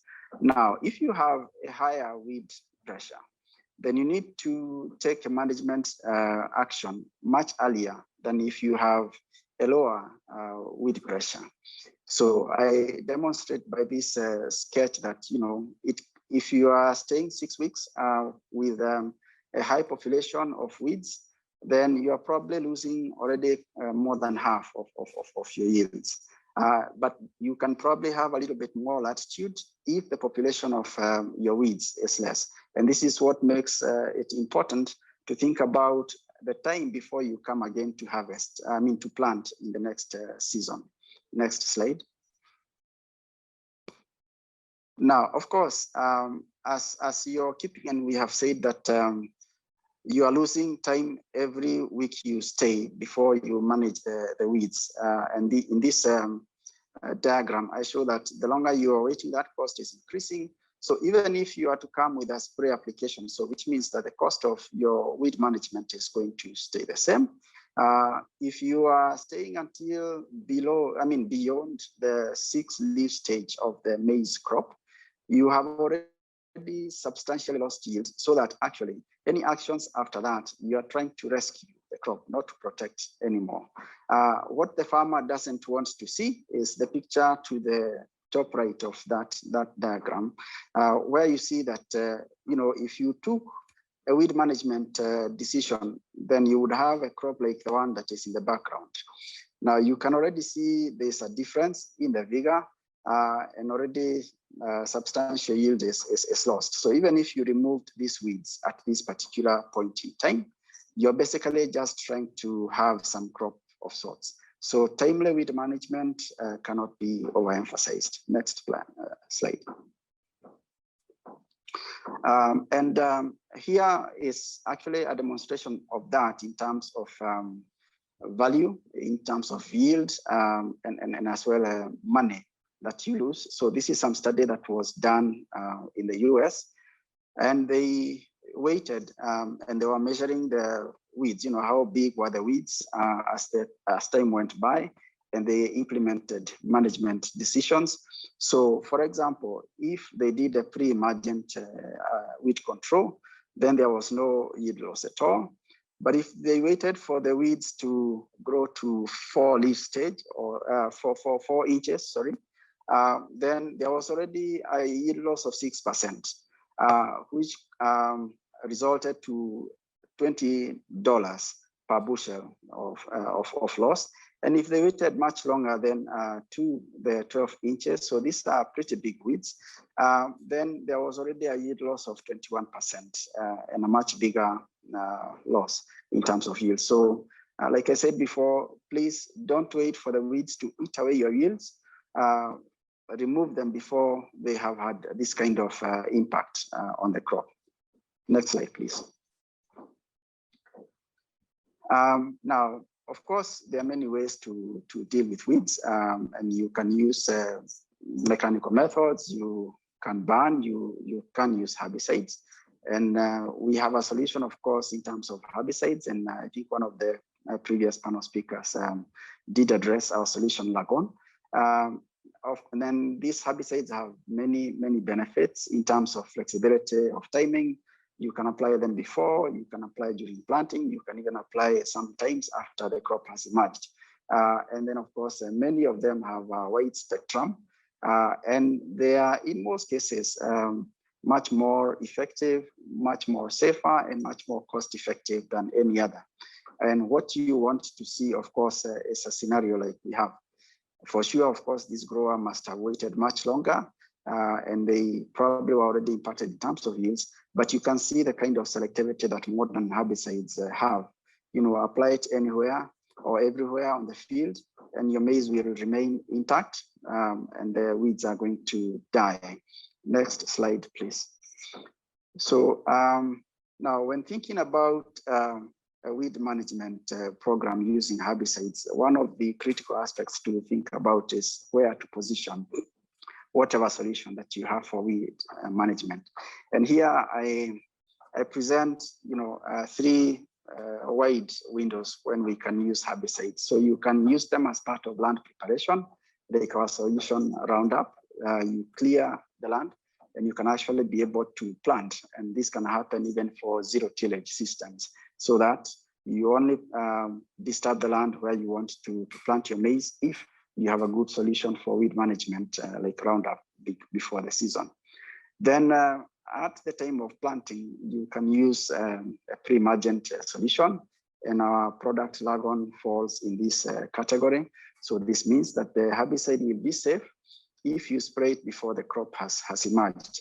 And I think Mr. Sajala did allude to the fact that, depending on how much you are applying, and I would add that also, if you are waiting for the crop to develop a number of leaves, you may have some crop injuries. So mainly the herbicides that are positioned for the pre-emergent segment are those that will be safe to use for the crop before it emerges, or are actually impacting the weeds at the time of germination.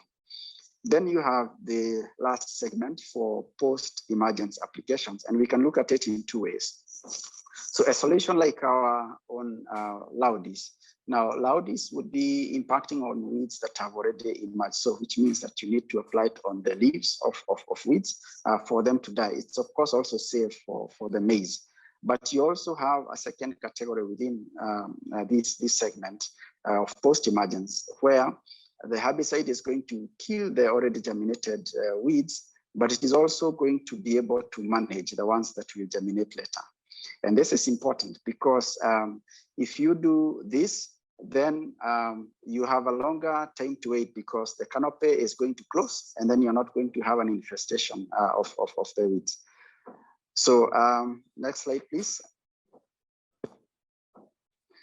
Now, and I will quickly go through this, and I do not intend to present all these rows here, but I want to make the point that different active ingredients in a herbicide have different strengths. If you look at the middle of this slide, where I say weed control spectrum, so some herbicides will be better in managing grasses, others will be better in managing dicotyledonous weeds.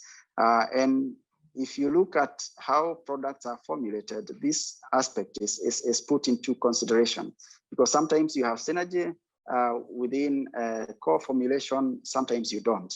Now, if you look at Lagon, for example, which contains isoxaflutol, so you have a good spectrum of grasses, you have also a fantastic coverage for dicot weeds, and it will also be having a clonifen, so which means you even have a stronger effect on the dicot weeds. Glyphosate will be having a much wider spectrum both ways. But the next point I want to make very quickly is also about the herbicide resistant action group classification, which is also important to consider when you're thinking about one season to the next, because if you do not do that, you will use Lagon this season, the next season. Then after a number of subsequent seasons, then you begin to find weed selections that I spoke about in the beginning. Next slide, please.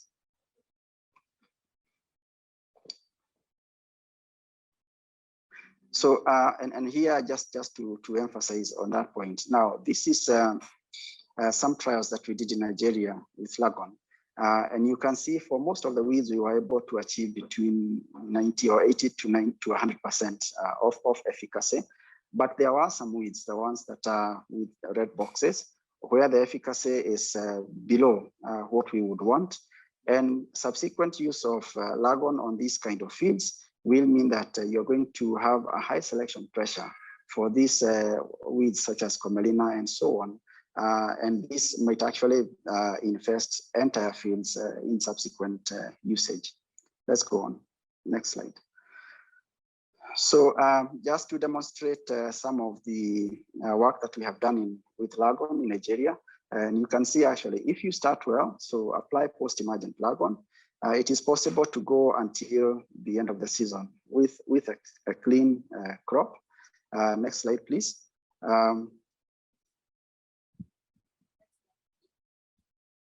Next slide.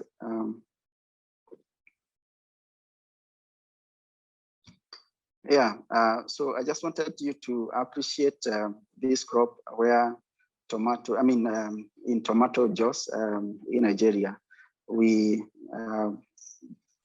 use Lagon on this crop, and just look at the picture to the right of this slide, and you will see that you have a clean crop until you have, because once you do a good herbicide application, then some few weeks after, the crop canopy is going to close, and then your crop is definitely protected against weeds. Next slide.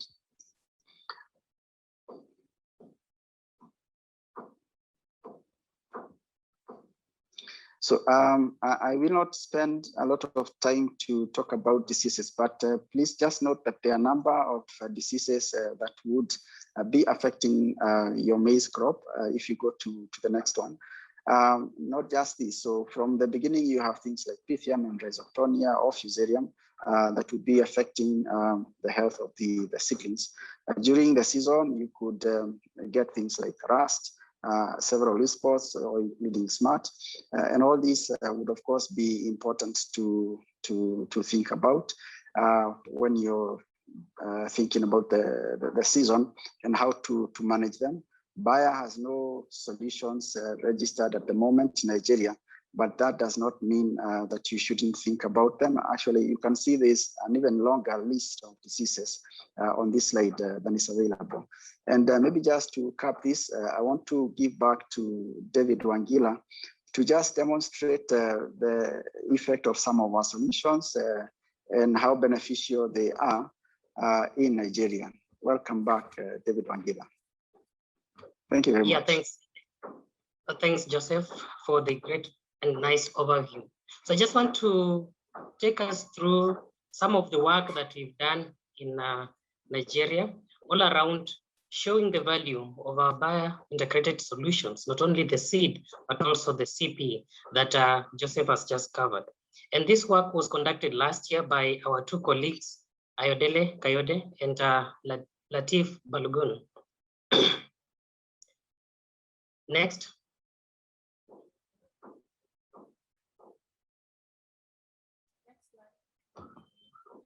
So the main objective was just to demonstrate the value of our maize portfolio to the key stakeholders and farmers as far as maize farming is concerned.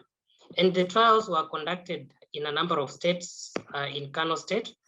The trials were at Wazo, Kadawa, Kiru, and Tudunwada. In Kaduna State, we had trials at Maraba Jos and Tomato Jos. And we also had some trials in Jos and Pauchi State. So basically, we were looking at our seed offering, the DK777 and DK818, our herbicide using Roundup and Lagon, and the insecticide, we were having Belt and Decis. So basically, we will go to the farmer and talk to the farmer and get a portion of the field. So this is just a picture showing one of the fields. But basically in this field, this is a section planted to DK777, according to the Bayer practice. Then on the separate side, we will get a farmer also planting his or her preferred seed or variety and follow his or her own agronomic practices until we harvest. Then at the end of the season, we take the yield on both the two plots or both the two sections, an acre each, and then convert to get the profit, the maximum profit, the net profit that came out of each of those plots. So the picture here is just showing the Bayer practice in the middle. This was during one of the farmer field days. The crop was just after 13 weeks from the time on the left you have the farmer's practice. Probably it's a collection of things happening in the farmer's field. But you could see the uniformity in the Bayer practice with the uniformity of the DK777 maize hybrid and the nice stand that is there. Next, please.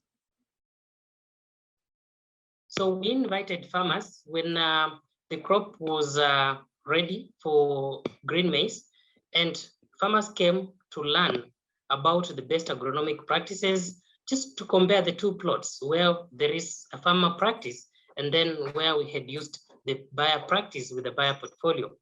Next, please. As mentioned, later in the season, at the end of the season, next please. At the end of the season, we did a cost benefit analysis. So basically just looking at all the costs that went into the Bayer practice, and we worked with the farmer to ensure that the farmer also has some good record of what went into his or her plot. So this is just an example of what was done at Tudunwada. And overall, in our Bayer plot, we spent over around 211,000 naira on managing our 1 hectare, while the farmer spent just 113,000 naira, which was basically a half of what we spent. But the good news is on the next slide, where we see a clear overview of what was our net profit. Next, please. So basically, I've mentioned that our spend on our Bayer practice was double the farmer's practice. But when we look at the yield, we actually got more yield than what the farmer got. Remember, these trials were done under the farmer's condition, under the farmer's field, whatever soil parameters, whatever rainfall is prevalent in that farmer's field, that's basically what we were going with. So nothing is modified. It's the real world situation, the real world condition that we are having. Everything kept constant. The only difference was whether we were using the Bayer portfolio or the farmer was using his or her practice, starting with the seed. So basically, I've mentioned around the gross profit. So our gross profit, before we deducted the cost of the inputs, we were already at 800,000 naira, while the farmer was only at a half what we were having at 429,000 naira. So our net profit was more than 611,000 naira, while the farmer was only 319,000 thousand naira. You can look at those, the blue bar showing the Bayer practice and the orange bar showing the farmer practice, the far right showing the net profit. So basically, with our practice, with Bayer practice, we were able to get more net profit compared to the farmer. Next, please. This is another example for trials at Jos and Bauchi. So all averaged. On average, we spent 189,000 naira on the cost of inputs and cost of production, labor and everything, plus harvesting. The farmer was almost closer to us, and the farmer had spent, according to the farmer practice, the farmer had spent around 185,000 naira. So when we look at the yield that we got from following Bayer practice compared to the farmer practice, subtract, get the gross profit and the net profit.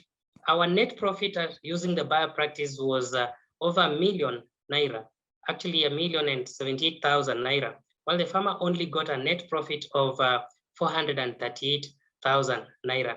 So overall, the Bayer practice performed pretty well compared to the farmer practice, and there is a good net profit, a good amount of money that the farmer takes home at the end of the day. Next, going back to where we started, around the leopard story. The big question that was asked by a team of researchers was whether the spots of a leopard can really be changed. The researchers out of Switzerland, as mentioned earlier, on the far right, they do say that yes, it's possible to change or to move the gap between the spots of maize with high yield and low yield. On the far right, we're looking at a picture showing one of the nice high density maize field. You could actually think that it's a carpet. Definitely it's not. That was a picture taken by a drone on one of the nice maize fields.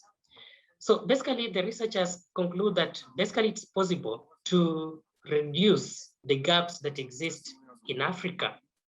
And they narrow down, if you can click next, they narrow down to two main parameters, just accounting to perhaps reducing the gaps in maize productivity across Africa. The first one they mentioned around good access to the market. If we avail good access to the markets, definitely many farmers will be encouraged to follow best agronomic practices and best farming practices, and in turn increase their yield. Number two, they say that the most important other factor is, number two is around high fertilizer use. So if they just better utilize or better use the correct amount of fertilizer as per the local recommendation, following the soil analysis, definitely they will be able to reduce the gaps in yield.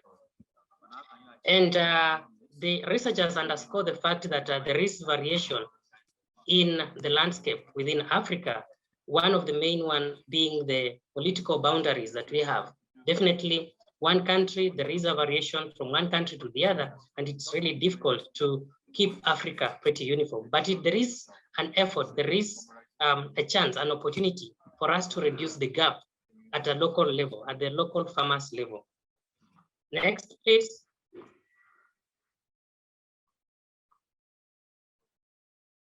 So at Bayer, next, yes, thanks. Yeah, at Bayer, we believe that producing better, it's what is the noble cause that we can do for now. What's producing better? On the far right, the picture there shows the amount of land that a farmer could basically need to plant in order to get a quarter a ton. So that's basically just 254 kgs if you were to make that conversion. I was doing some math last night, and this actually comes to around, the farmer could plant was actually to plant 1,270 square meters of land. So basically we're looking at 120 meters by 10.5 meters to be able to produce just a quarter a ton. But with advances in technology at Bayer, we are able to produce a similar amount of yield with just a small plot. Look at 2019, where we are at and where we're heading to the future. As per 2019, we have actually reduced the size of land 6 times. That's basically a sixth of what we used to require, what the farmers used to require in the 1940s. So basically, using the biotechnology, using the specific tailored solution that is specific to that farmer's need. Talk of the soil fertility, talk of the insect pressure, talk of the weed pressure, talk of what kind of specific hybrid, specifically it's good performing in any of the Guinea savannas. Talk of, if you look at the Sudan savanna, what is the specific variety that is really recommended to position to those specific areas? So basically, as per 2019, I did the math and the plot size comes to roughly 211 square meters. So basically, I already mentioned, we've reduced the size of land that is required to produce the same amount of yield by almost 6 times. So if you are to look at in terms of plot size, so basically you are talking of just a plot of 10.5 meters by 20 meters. So you produce similar amount of yield the way we used to do in the 1940s. To summarize, to sum up, basically, next slide, please. The key to much more maize. I believe that all of you agree with me today. And there are 2 main things that I just want to reiterate. Start off with a quality seed. And the quality seed is a decal maize hybrid. For the white maize hybrid, there is DK777. For the yellow maize hybrid, there is DK818. That gives you a nice kickstart towards producing much more maize. Combine this with the correct or the effective crop protection solution. My colleague has mentioned around the weed solution, the weed management solution that we have. He has talked about Roundup. Joseph has talked about Lagoon. We've also talked about Belt. We've talked about Desis and the seed treatment solution that we have. Combine the 2 with good agronomic practices. Basically, having a good quality seed combined with an effective crop protection program, plus good agronomic practices, you definitely headed towards much more maize. What does this much more maize mean to us? Much more maize means that our farmers are going to get higher yields, and they're also going to get much more money. And by having much more money as a company, and not just overall, as part of meeting basically the global sustainability goals, we're going to make our farmers have improved livelihoods. So the eventual goal of what much more maize is just for us to have more yields, higher yields, and enable our farmers get much more money or more profit and improve their livelihoods. Thank you so much. Decal Maize Hybrid here in Masara. Thank you. Wow, thank you. Thank you so much, sir, Mr. David and Mr. Joseph. Very, very interesting.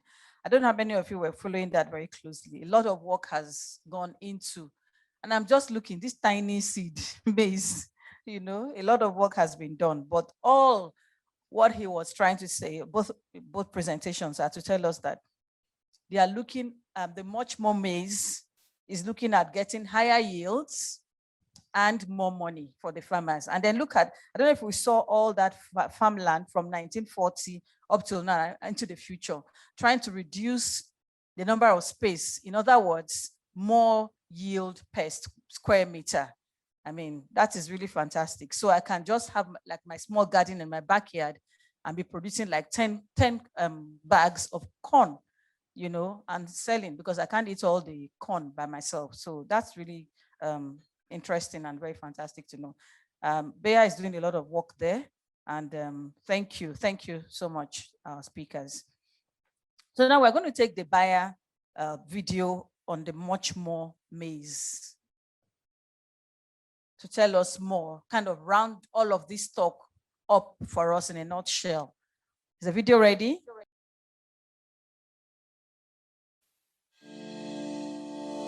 Maize is perhaps the most grown grain in Africa accounting for 30% of global maize consumption, but contribute to only 6.5% to global maize production. Nigeria is the second largest producer of grain in Africa after South Africa.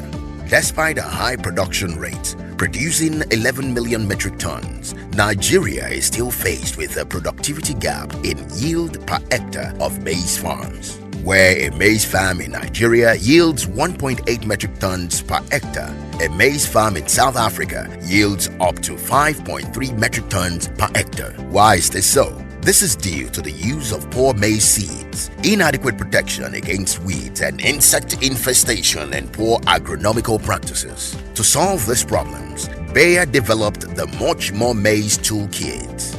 The Bayer More Maize Toolkit is designed to help farmers close to the productivity gap and ensure farmers maximize their profitability. The toolkit is a combination of products and practices that help farmers in attaining high and quality yield of up to 6 to 10 tons per hectare. From planting to harvesting, Bayer ensures a holistic and end-to-end approach towards enhancing farmers' productivity. Bayer's More Maize Toolkit has already been put to good use on farms across Nigeria. It has been tested and proven to be effective in the Savannah region of Nigeria, which is widely regarded as the maize belt of the country.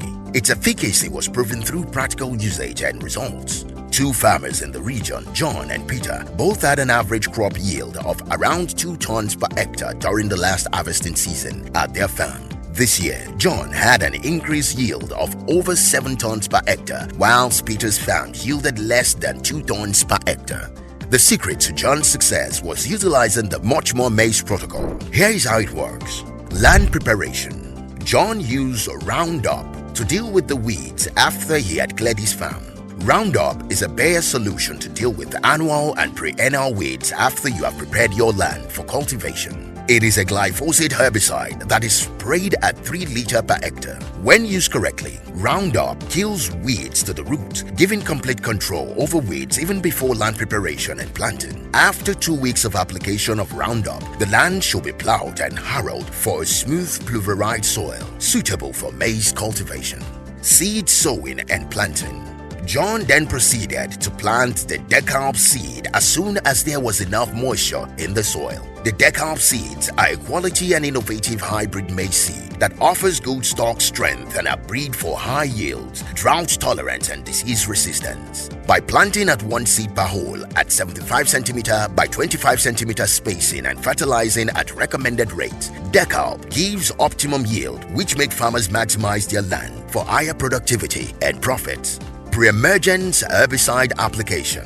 After planting, Farmer John applied Lagon at 500 ml per hectare, that is 500 ml and knapsack, to prevent emergence or growth of weeds for 8 weeks, thereby giving the maize plant optimum access to nutrients and good growth. Lagon is a selective pre-emergence herbicide designed for maize to effectively suppress the emergence of weeds. It protected John's field, and for at least 8 weeks, John did not have to worry about weed competing for nutrients with his maize plants. Scouting for FAW and low-cost pest control. One of John's challenges during the previous harvest was the presence of the fall armyworm, a serious pest that destroyed maize plants. So, he scouted for the presence of the fall armyworm and applied a combination of Belt Expert and Daisies when he detected it.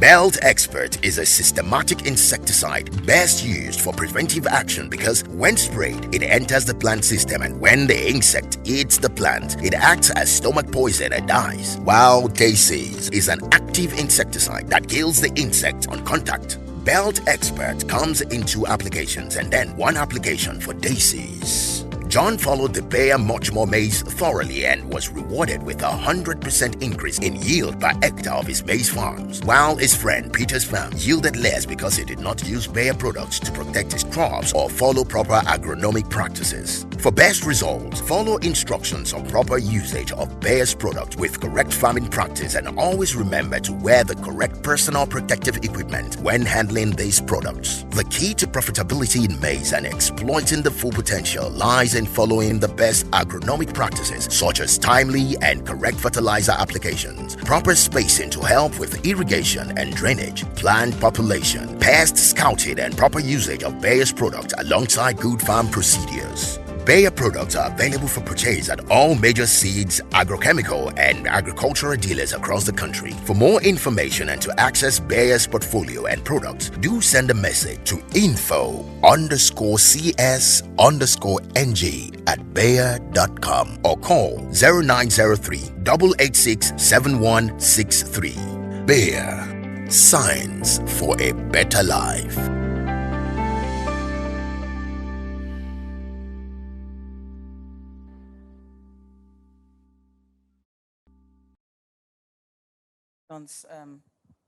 Very soon, when the country sales manager comes up, he'll shed more light on some of that information that we just saw there. For now, we're going to be taking video testimonials of farmers who have used the Bayer products. And if we listen to the presentation, the value presentation by the two gentlemen, it talks about everything, following the process, right from planning to pre-planting to planting to in-season to harvesting. All of these products are available as were shown in the last video that we just watched. So we're going to listen to some of the farmers who have practiced this and have gotten results. Let's have the video, please. Thank you.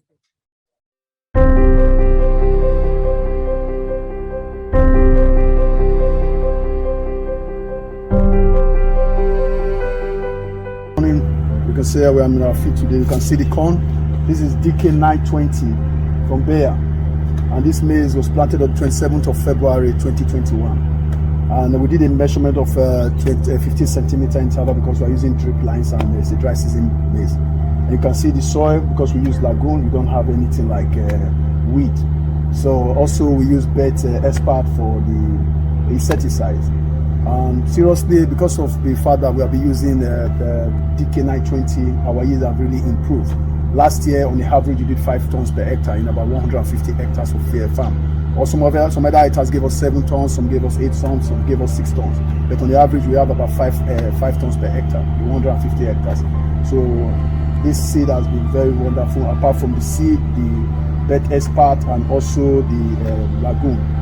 Believe in me, if you use those 3 things together, you get the best result. And one thing I always advise is the DK920 is a kind of seed, maize seed, it's a kind of maize seed that can allow you to populate your plant because the canopy doesn't enlarge, it goes up straight, so it allows sunlight to fall into the place. All I would say is that Bayer products have been very, very useful to us, and I always recommend it for anybody that is going to go into maize farming. And I think we're good. God blessing. Olatide, the manager at Solocard Multiventures Limited. We're a major distributor of Bayer products in Nigeria, in southern part of Nigeria. Our experience with Bayer products has been huge. It has increased our productivity. It has also increased our profit margin. It has made a lot of farmers to have trust in us using Bayer products. Both from the seed, which is the maize seed, to the CPP, the crop protection products. We have most of our farmers from the maize, the cassava, the rice using Bayer products, and it has increased their production on the field. And also it has also helped our vegetable farmers to contain most of the pests ravaging on their farmlands, using products like Bet, Expert, Tihan, Jesses, and Vellum to contain most of these pests. I'd like to say a big thank you to Bayer for giving us the best agri solution. Thank you.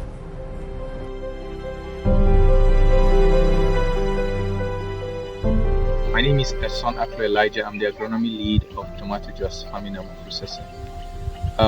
Tomato juice, we basically farm maize with a lot of farmers, and we have consistently used several products from Bayer, some of which are Tihan, Belt, Espat, Lagon, and our maize seed that we use, DK234. Now, for Tihan and Belt are permanently part of TJ's spray regimen, while last year we tried Lagon. Now, it's for me, I am excited to talk about Lagon because throughout the period by which we applied the Lagon as a pre-emergent herbicide, we did not have to weed the farm until harvest. It completely controlled the weeds in that farm. And for DK and 234, the seed that we use, we initially had we were skeptical about the seed, but then it was as if that was the only option we had, so we went for it. And amazingly, our yields were like averagely 7 tons per hectare. And our best farmer, it's a female farmer, interestingly, had 10.6 tons of maize per hectare.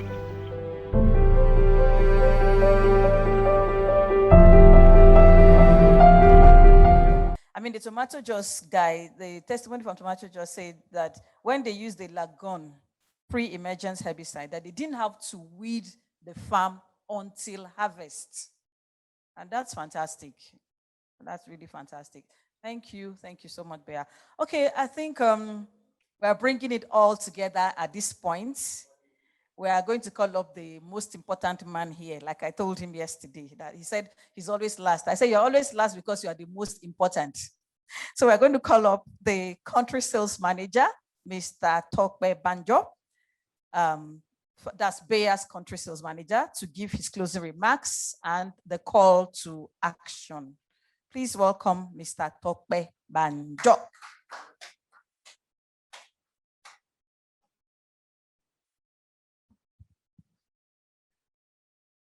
Yeah, good afternoon, everyone. I want to say a big thank you to all of us for taking time out to attend this very, very important program of ours. Bayer appreciates you a lot. You see, despite the fact that maize is a very, very important crop in Nigeria, both in local domestic consumption and industrial use, unfortunately, most of our farmers have not been able to tap into this important crop to make profit and make money. And that is why Bayer has come forward to came up with our More Maize program, which is a regime of products from the seeds down to the crop protection products in order for our farmers to be able to have the best and be able to make profit. For a long time, we have seen farming as a business for the poor, but a company like Bayer has come to let us understand that you can actually cultivate and farm maize and still make a lot of money. So with our More Maize protocol, we expect that our farmers should be able to be more profitable and have a profitable business. We are located in Lagos. Our office is in Lagos, 20 Mobolaji Bankatuni Way in Lagos. And then we have distributors around the country, in Kano, in Kaduna, in Enugu, in Ibadan, and all parts of the country. And we have a very, very wide reach. And apart from that, if you want to contact any of our guys on the field, you can check the screen. Our email is info_cs_ng@bayer.com. While for sales inquiries, you can call the Lagos office, 090-388-67168. While we also have the numbers of all our colleagues on the field who are there and willing to give you all the support you need. And then if you're having technical issues on your farm, we are ready to give you support for free. The numbers to call are 090-388-67163, 090-388-67182. You can call us at any time. We are willing to give you support. Our modus operandi in Nigeria is to make the Nigerian farmers richer again. And the only way we can do it is by giving, not just selling our products, but giving technical support. So we are always on ground, any part of the country, and we are ready to give you support at any time. Once again, on behalf of Bayer Nigeria Ltd, Bayer AG Germany, we want to say a big thank you for attending this year's Nigeria Maize Conference. We hope to see you this same time, about the same time next year. Thank you very much. Don't forget, follow the Much More Maize protocol. Thank you. Thank you very much, Mr. Anjo, the man of the day. Okay, so we have come to the end of this very, very, very eventful day, an event.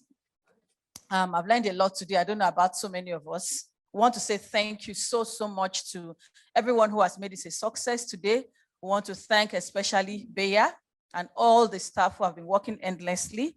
We thank all our guests, our speakers, everyone who took time out to come out to be here with us today. We want to say thank you. We also want to thank everyone who joined online. Thank you so much. And like Mr. Banjo said, please let's all take advantage of the Bayer Much More Maize offer. I think I'm going to try and plant some maize behind my house and probably use some of the product and see. I mean, if I can get 10 bags of maize, I know I'll eat all the 10 bags. At least I'll put some money in my pockets and, you know, I won't have to buy maize until the end of the planting season. So once again, I want to say thank you so much for everyone that come out here today. And like Mr. Banjo said, we hope to see everyone again next year at the Nigeria Maize Conference 2022.